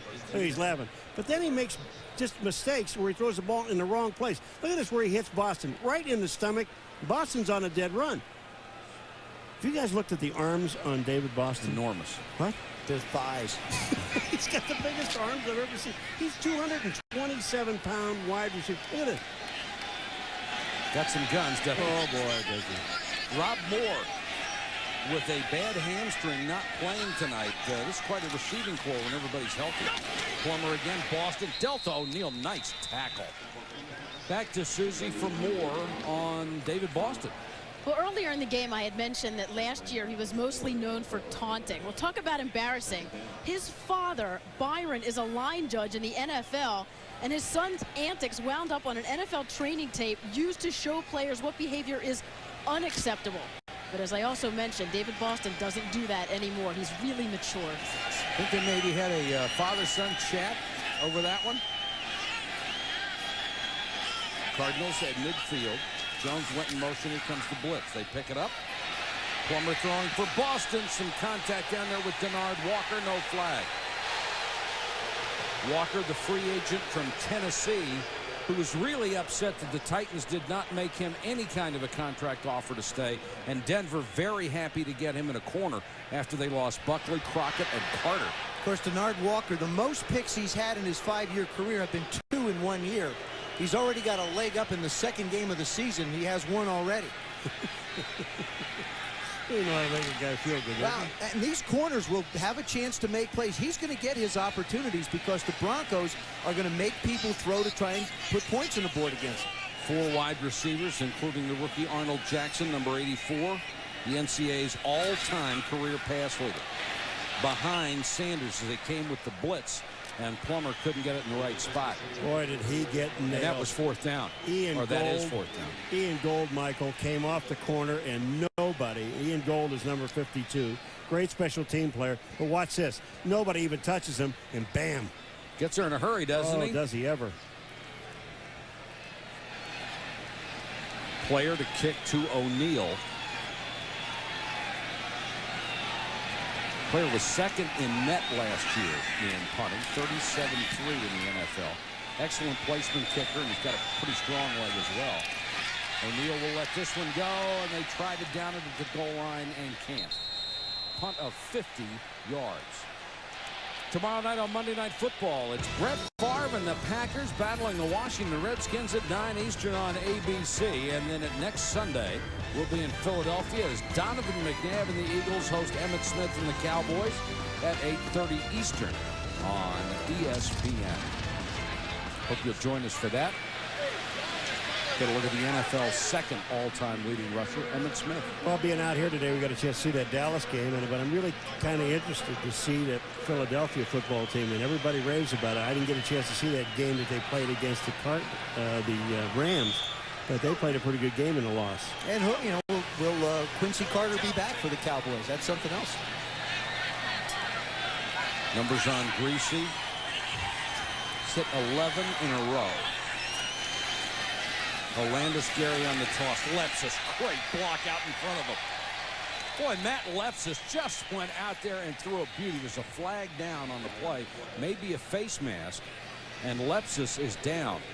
He may have gotten in the ribs on that block. What you get with a blitzing, stunning type of a defense is you will create 2- and 3-yard losses, but you're also going to give up 10- and 15-yard runs like we've seen coming over the right side.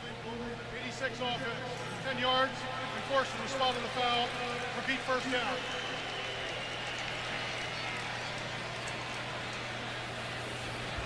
Dan Neal, I believe, called for holding, or is it Hape? Patrick Hape, 86.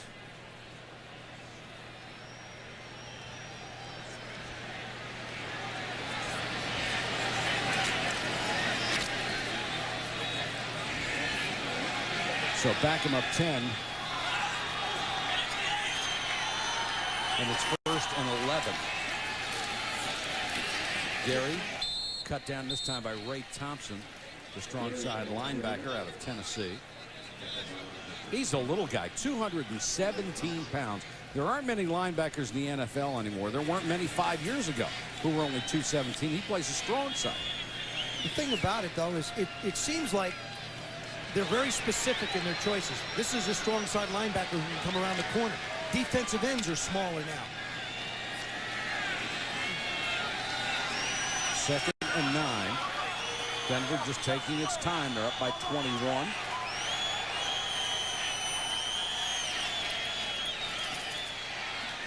Greasy underneath Rod Smith. He's had a huge night near the 29-yard line.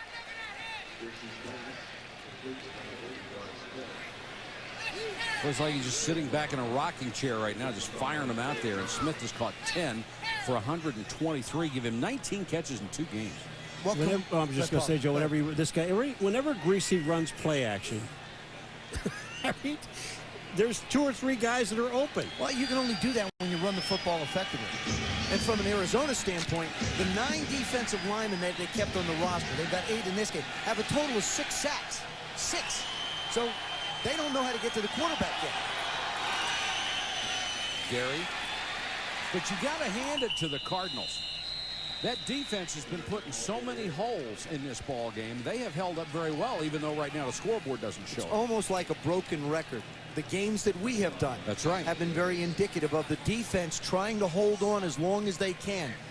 I believe this offense will be better. The special teams have put them in holes. Fumbles, interceptions. I mean, how many times do we go in every week that we go in and we talk to both coaches, and the first thing we say, well, you know, what do you need to do to win this football game, other than scoring, is don't turn the ball over. Gary comes back in motion, and he'll get the carry. Nice hold that time off the left side. Orlandis Gary breaks it across midfield. Tillman takes it out of bounds. This is power. This is leg power. And he's coming off a torn ACL reconstructive surgery. And he's getting better with every run and with every yard. Orlandis Gary, watch this power. 1, 2, 3. Yeah.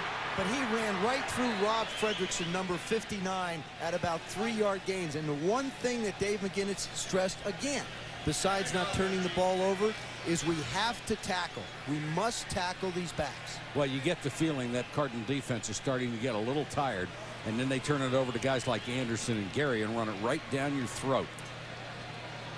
And this is going to end the 3rd quarter. Denver with quite a comeback. They were down 10-0. They have scored the last 31 points of this ball game behind the arm of Brian Greasy. We'll be back to the desert in Tempe after this. Am I close? Nope. Craig Morton. Nope. Greasy short set to Smith, flanker screen. Just keep calling that number, and 80 comes up big. Kyle Vandenbosch. Nope. Peeled back to get it. All right, you ready? I'll give it to you. 20 straight. 20 straight. 1994. Well, can I guess? Yeah. Hugh Millen. Oh, Michael, you're so good. No, he saw the paper. No, yes, he didn't. Yes, I did. Hey, I've been with him a little longer than you have. I know. Greasy now has what? 13. Oh, boy. Yeah, I was not going to get Hugh Millen. No, neither was Joe. Wouldn't have worked. Right? Wasn't fair. Right, Joe. It was right on the tip of my tongue. 1st and 10. Greasy 14 in a row. Smith again. 1st down inside the 20. There's a marker down. This is just pitch and catch right here. This one becomes pitch, catch, and grab.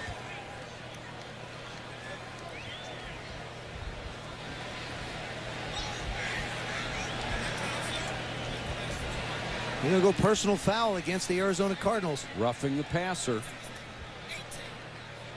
Personal foul, roughing the passer, number 97. A blow to the head with the forearm. Half the distance to the goal, 1st down. Fred Wakefield, the rookie from Illinois, a free agent. You touch the quarterback in the head, it's a penalty, period. Whoa. I don't even know if he got him in the head. He got him in the shoulder pad, or he might have hit the face mask.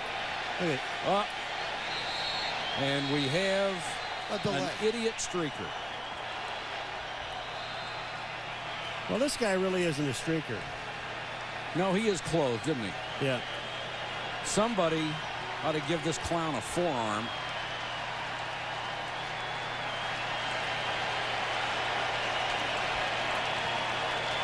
Remember now, Brian Greasy was 5 for 13. Okay, he's hit his last 14 straight, 218 yards and 3 touchdowns. He has operated this offense very efficiently. Corey Chavis did have a shot at 1 interception early. Kwame Lassiter had a shot at another one on a long play. 5 out of 13 was like a challenge. Just a question until they figured out what Arizona was doing defensively. Mike Shanahan Just a great offense that he has entrenched here. And since he became the Broncos head coach, guess who leads the NFL since then in points, rushing yards, and total yards? I know that. Denver. Denver. First and goal. Olandis Gary is the running back. Tries to go outside. Now cuts it back. Good hard run. Gary. Touchdown. You know what? I tell you what, I really and truly agree with Joe. I don't know whether this is exhaustion, but I do know one thing that Pat Tillman told us on Friday. I need to hit somebody. I have not hit anybody in a long time. And I don't even know if I can, if we're ready to hit somebody.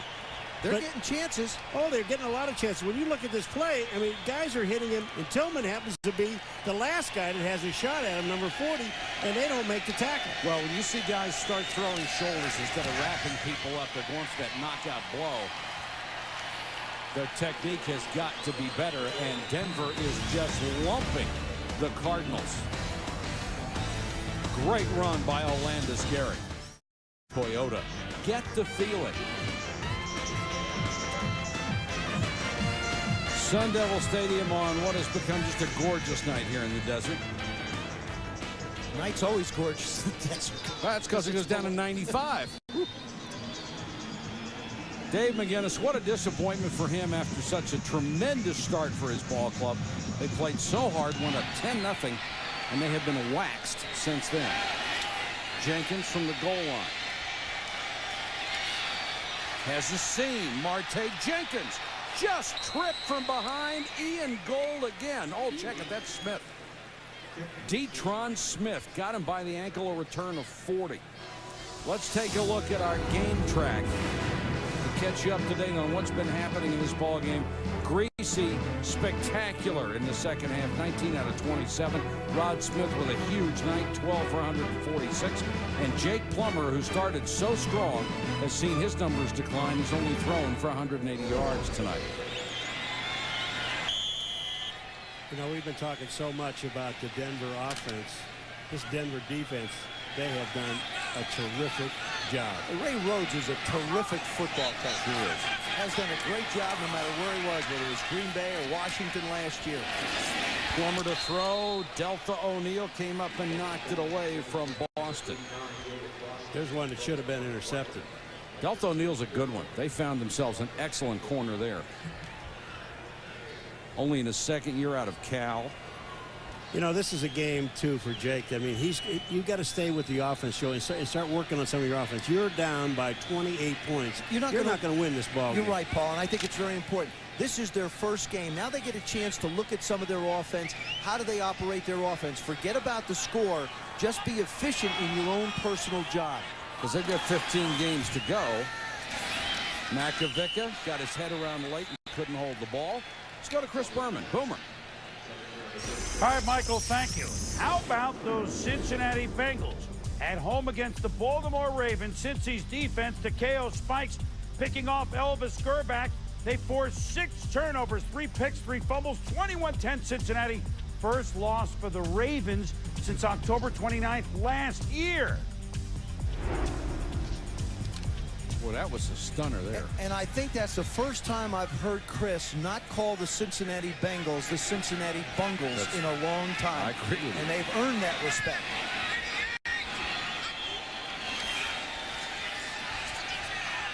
Plummer sits in the pocket and throws behind Marte Jenkins. And now a crowd of more than 50,000 getting a little uncomfortable with what they're watching. Oh, they're comfortable now. They're leaving. They're up and exercising their legs. You go find someplace that has air conditioning. Cardinals 3 and out again, and player will have to kick to O'Neal. Did Scott take your helmet, Joe, and repaint it with that single face part? They won't. Only kickers can wear that now. They wouldn't. I don't know why they won't let quarterbacks wear them. I'm sure there's some guys in the league today that would love to wear a single ball. Name one. Yeah, in Canada. And this is the way you cover kicks. Down to the 2-yard line. A punt of 59 yards. David Barrett down to tap it dead at the 2. 12:59 to go in the ball game. After the game at Sports Center, Dan Patrick and Rich Eisen will bring you all the day's highlights and news. Chris will be along with the week that was, our NFL Blitz, and the Sunday conversation with Bobby Valentine, who really has the Mets making a late season run. There's a flag down on this play as Mike Anderson checked into the ball game to carry it at tailback. You know, Dave McGinnis, as we said earlier, has to be terribly disappointed by the way this game has gone. But here's a guy who believes in players who give everything they have. They may not be the most talented people right now. It's a very young team, but he wants them out there giving 100% all the time, and he's getting it from them. 2nd and 5 for Denver. Greasy out in the flat. Smith taken out of bounds. When they beat the Bears in a preseason game, they had to come from behind to do it. And here's what Dave McGinnis had to say to his club in the locker room. We will never, ever, ever quit. That was 4th and 20. It might as well have been 4th and 1, man, in our minds. You never quit. You never quit. You never quit. And that's why I love being the head coach of this football team. Great job, man. He can take every part of that except the great job, and I think apply it to his football team. His football team will not quit. This is their first game. We saw a lot of teams struggle early in their first games a few weeks ago, and now this is a game from which they have to build. If they eliminate the mistakes, they can play toe-to-toe with anybody, I believe. But they can't keep giving opportunities to people. One thing he said to us about his football team is he's going to have people that won't quit, like this guy, Tillman, that you just saw, number 40. He just said that I'm responsible for the players I put in front of the other players. If I have a bad guy on this team, I've got to get rid of him because I can't ask the rest of the players on this team to accept him. And that means I accept him, and I won't do that. I think that's a great way to approach this. Greasy Smith, again, his 14th catch of the night, and that is a team record for the Denver Broncos. Smith and Greasy have just been sensational in the second half. Number 16 for Greasy. 14 for Smith, 16 in a row for Greasy.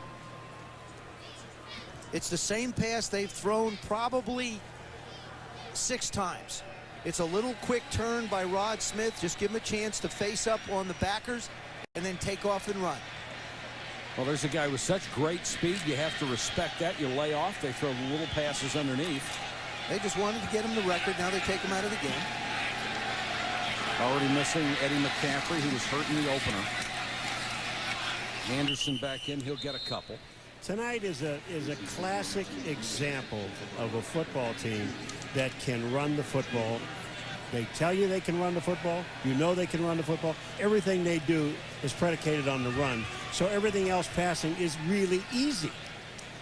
Well, passing, when you got Rod Smith, it even makes it easier. 14 receptions, 162 yards. And there was a lot of talk. Mike kidded us yesterday when we were talking to him. He was talking about moving Rod Smith to a different position to make up for Ed McCaffrey. He says, we lied. We just wanted people to read that. You know, Rod is right in the same position he's always played. Greasy this time to Carswell up to the 35. Brian Greasy is still in this football game because this isn't college football where you take your guy out and get your underclassmen a chance to play. He's the starting quarterback of this football team, and probably when we get down to the 5-minute mark, he might make a change and go to Gus Frerotte. That would be my guess. One of the things that's interesting about this ball club is they've got Greasy as the starter, Gus Frerotte, Jarius Jackson, and Steve Berline, who's been hurt. They've still got him on the roster in the hopes that he will get healthy enough to come back. Well, there was a great debate of whether Steve Berline or Gus Frerotte would be the backup quarterback to this football team. They brought Berline in. He stayed on the active roster. I talked to Steve yesterday. He feels like it'll be week 8 before they even think about activating him. He thinks he'll be ready to go in 4 weeks. That brings up the situation. What happens to Gus Frerotte at that point? I think there are football teams out there that could use him, possibly the Detroit Lions. Matt, think about it. Ooh. 7 picks today for Detroit. Ouch. No, not for Detroit, for Ty. No, that they threw. Anderson. Let's go down to Susie. These guys are a lot of fun to watch on offense, aren't they? Well, in week 1, or after week 1, this team had the #1 offense, and Brian Greasy was the top-rated quarterback doesn't look like that's going to change after week 2. I mean, just look at the average of points, total yards, and the biggest thing here, 0 turnovers in both games. You know, when you look at this team, they've got that great set of running backs, Davis, Anderson, and Gary. Terrell, of course, hurt and be out for a while after knee surgery. But when you run off those quarterbacks, Greasy, Farrat, and Burline ahead of Jarius Jackson, that's a pretty good stable of quarterbacks. Not only that, Greasy's the only one who hasn't been in the playoffs.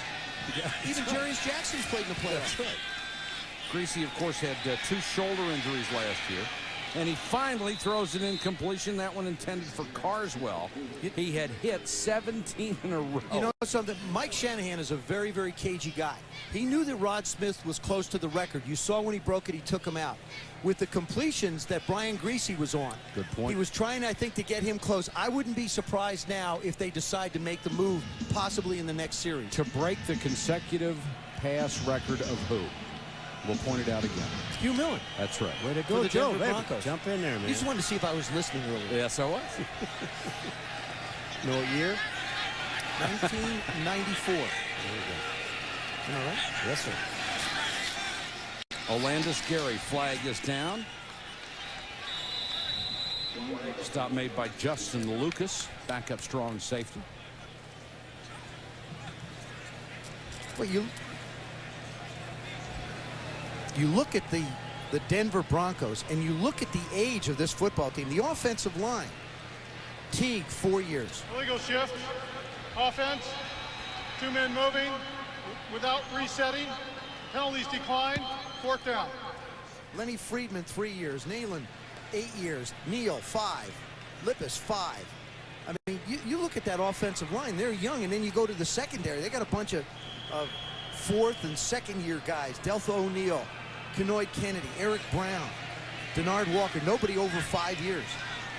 The Broncos are going to be around for a while. Arnold Jackson waits at the 10. Ruin, who has had a very good night, to punt.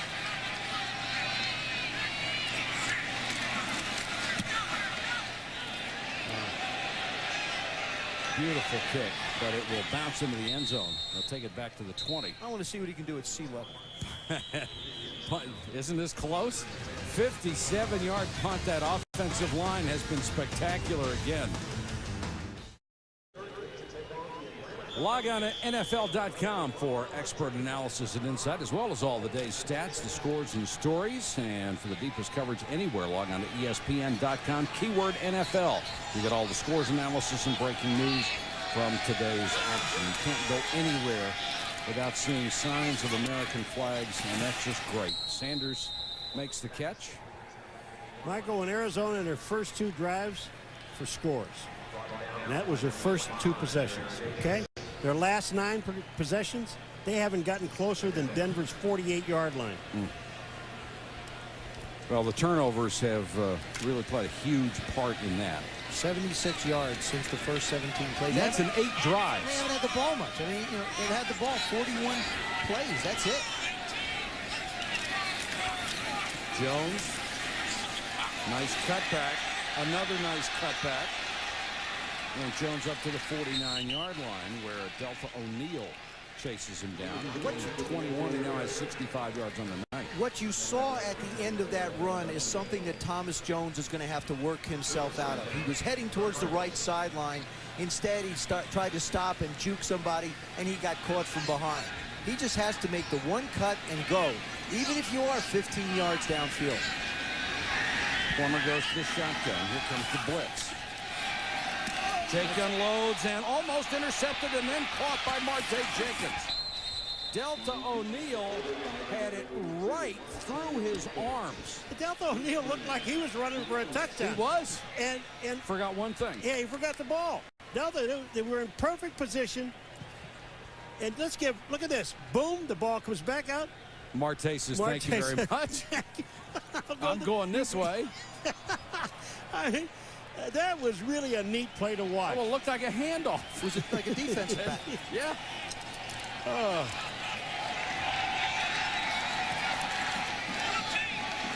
First down at the 21.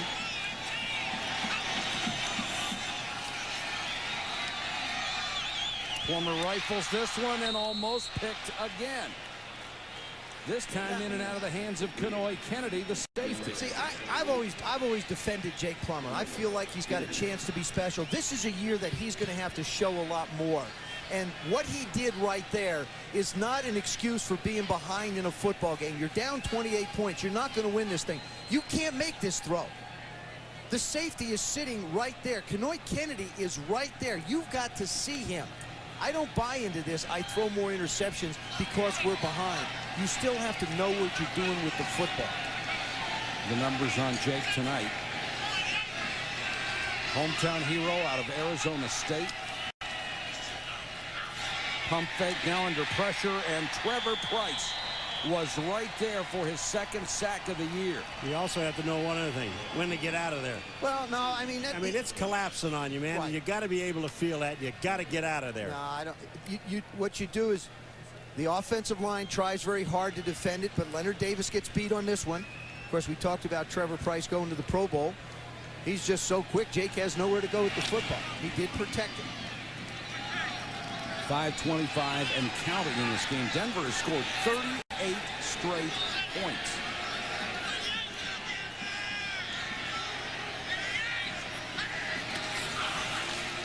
Plummer under pressure, throws over the middle, incomplete.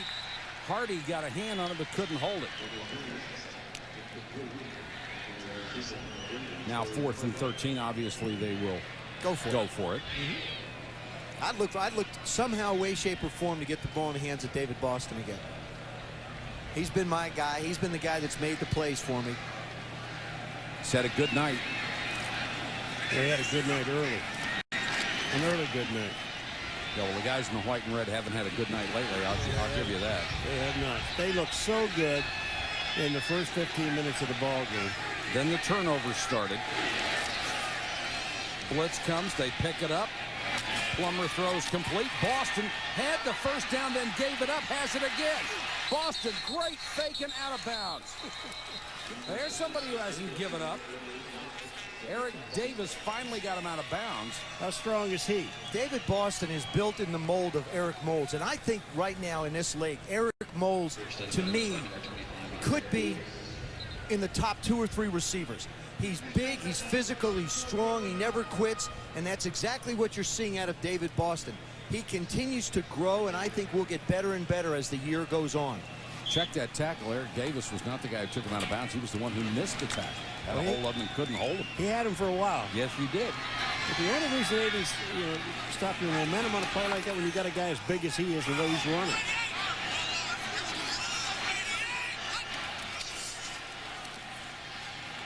Plummer, touchdown. Hardy, the tight end, takes Plummer's pass, and the Cardinals have scored for the first time since they led 10-0. Now I like that. Other than the throw he made that almost got picked off by Kennedy, Jake did a nice job on that series. They go to a little bunch package to the right, bunch meaning 3 receivers in real close. The tight end winds up getting in the end zone, touchdown.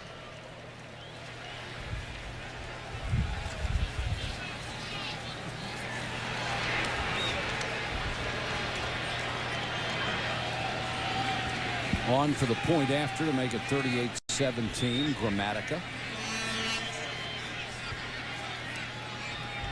You know, Gramatica in college had a 63-yard field goal without a tee. That is the second longest in NCAA history. Here's a good question. Who had the longest? Well, who did he kick it against? I don't know that one. Austin P. State. And I don't know who had the longest. His brother Martin, 65. They say his younger brother is in Santiago. Is a better kicker than all of them. We're in the desert where the Cardinals are going down to their first defeat of the season. With summer activities winding down and children heading back to school, let's remember to use caution while driving. He's on Tuesday, September 11th. He was scheduled to fly back to Phoenix on Friday after the airports had reopened, but 5 men were taken off his flight and detained. The flight was canceled. Being Bill Bidwell, he bought a car to drive home. Got, I believe, to Oklahoma City, and then a couple members of his family came to pick him up, and they took a small plane back home. And I know Mr. Bidwell made a profit on it. Well, you would hope so. He only drove it once. I talked to him. Well, Dave McGinnis has got some looking at to do. He finally has some film to look at of live battle. One of the things that he was curious about was, first of all, how would his team handle failure or defeat in this case? He has a chance to talk to his football team about getting ready for next week and the 15 subsequent weeks after that. For the Denver Broncos, they continue to go on. And I was so impressed sitting and talking to Rod Smith yesterday when he said, we are only as good as the backup players on our football team. And also, he talked about his contribution going out there and saying, I can't let my teammates down. I perform to make sure that they do well. And there's a guy who takes a tremendous amount of pride in one element of the game, and that's blocking for the running backs. Well, that's why they have had such a good running game. It's because those guys, McCaffrey and Smith, will go down and lay wood on people, and they'll really stick their head in there. And that's one thing that they told Eddie Kennison the moment he signed. That, you know, you not only catch passes, you go downfield and whack somebody. And Kennison has certainly bought into that. Orlandis Gary, and he is swallowed up by Baron Tanner.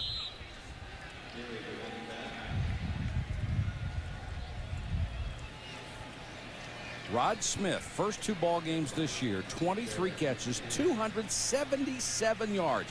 Only Andre Rison had as many receptions and yards in his first 2 games. Boy. That is a season for some wide receivers. It sure is. But, you know, when we talked to Arizona on Friday about what they were going to do defensively against this guy with McCaffrey out, they said, well, most of the time we're going to try to double him somewhere along the line. Now, they didn't do that. Well, they couldn't, because look at the formation that the Denver Broncos have used. Mike Anderson inside the 15. The Denver Broncos spread out their tight ends and wide receivers, and they give the ball to the running back in motion. They don't allow you to double cover. That's why Mike Shanahan is so good. You want to do something, he won't set it up so you can. We've reached the 2-minute warning in the desert. Back after this.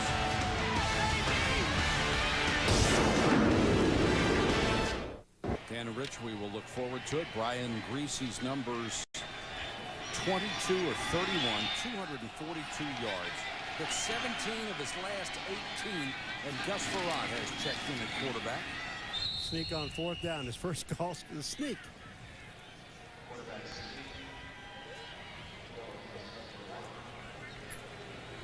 It's nice you call. Gus Frerotte hasn't been in all night. Guys, you know, you can't get cold, but you can't even, has no contact. So they put him in.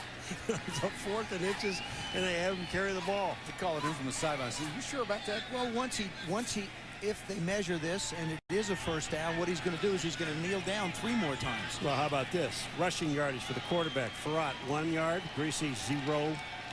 That's going to change. Extremely efficient in the second half. Missed 1 of his last 18 passes.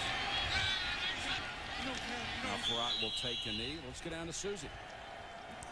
Well, Brian's having a great night, but not quite as good as the night his dad had against the Cardinals, November 24th, 1977. 6 TD passes. Now, of course, we know that Bob Greasy was inducted into the Hall of Fame in 1990 with 192. So Brian still has a long way to go, but they both made the Cardinals look pretty bad. Well, they had some good company in that regard, Susie. People, at least since they moved to the desert, there have been a lot of people who made them look bad, but that is quite a dynasty going there. And Mike Shanahan took a lot of heat when he made Brian Greasy his starting quarterback. Looks like Shanahan a little smarter than his critics again, huh? Well, I asked him, I said, well, you know, did it? You really took a lot of heat. You know, was he crazy starting Brian Greasy and what's going on? And I said, are any of these people come back and say, okay, you know, we're sorry we made a mistake? He said, a couple, but not all. I just like the way that Brian throws the football from a percentage standpoint. He's very accurate, and I think you have to be. In today's game, with the rules set up the way they are, if you're an accurate passer, you should be at 60, 65%. Now, he doesn't have, you know, a John Elway kind of arm. There are very few around that do, but his arm is certainly good enough. Very impressive performance by Denver, weathering all the emotion and coming back, don't you think? Oh, I think so. You know, they were always questioning whether being off that long and you know, the emotions, everything, how good are they going to be? They're good.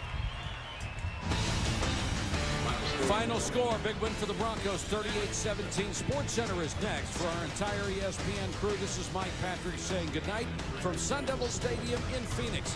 This has been a presentation of ESPN, the worldwide leader in sports.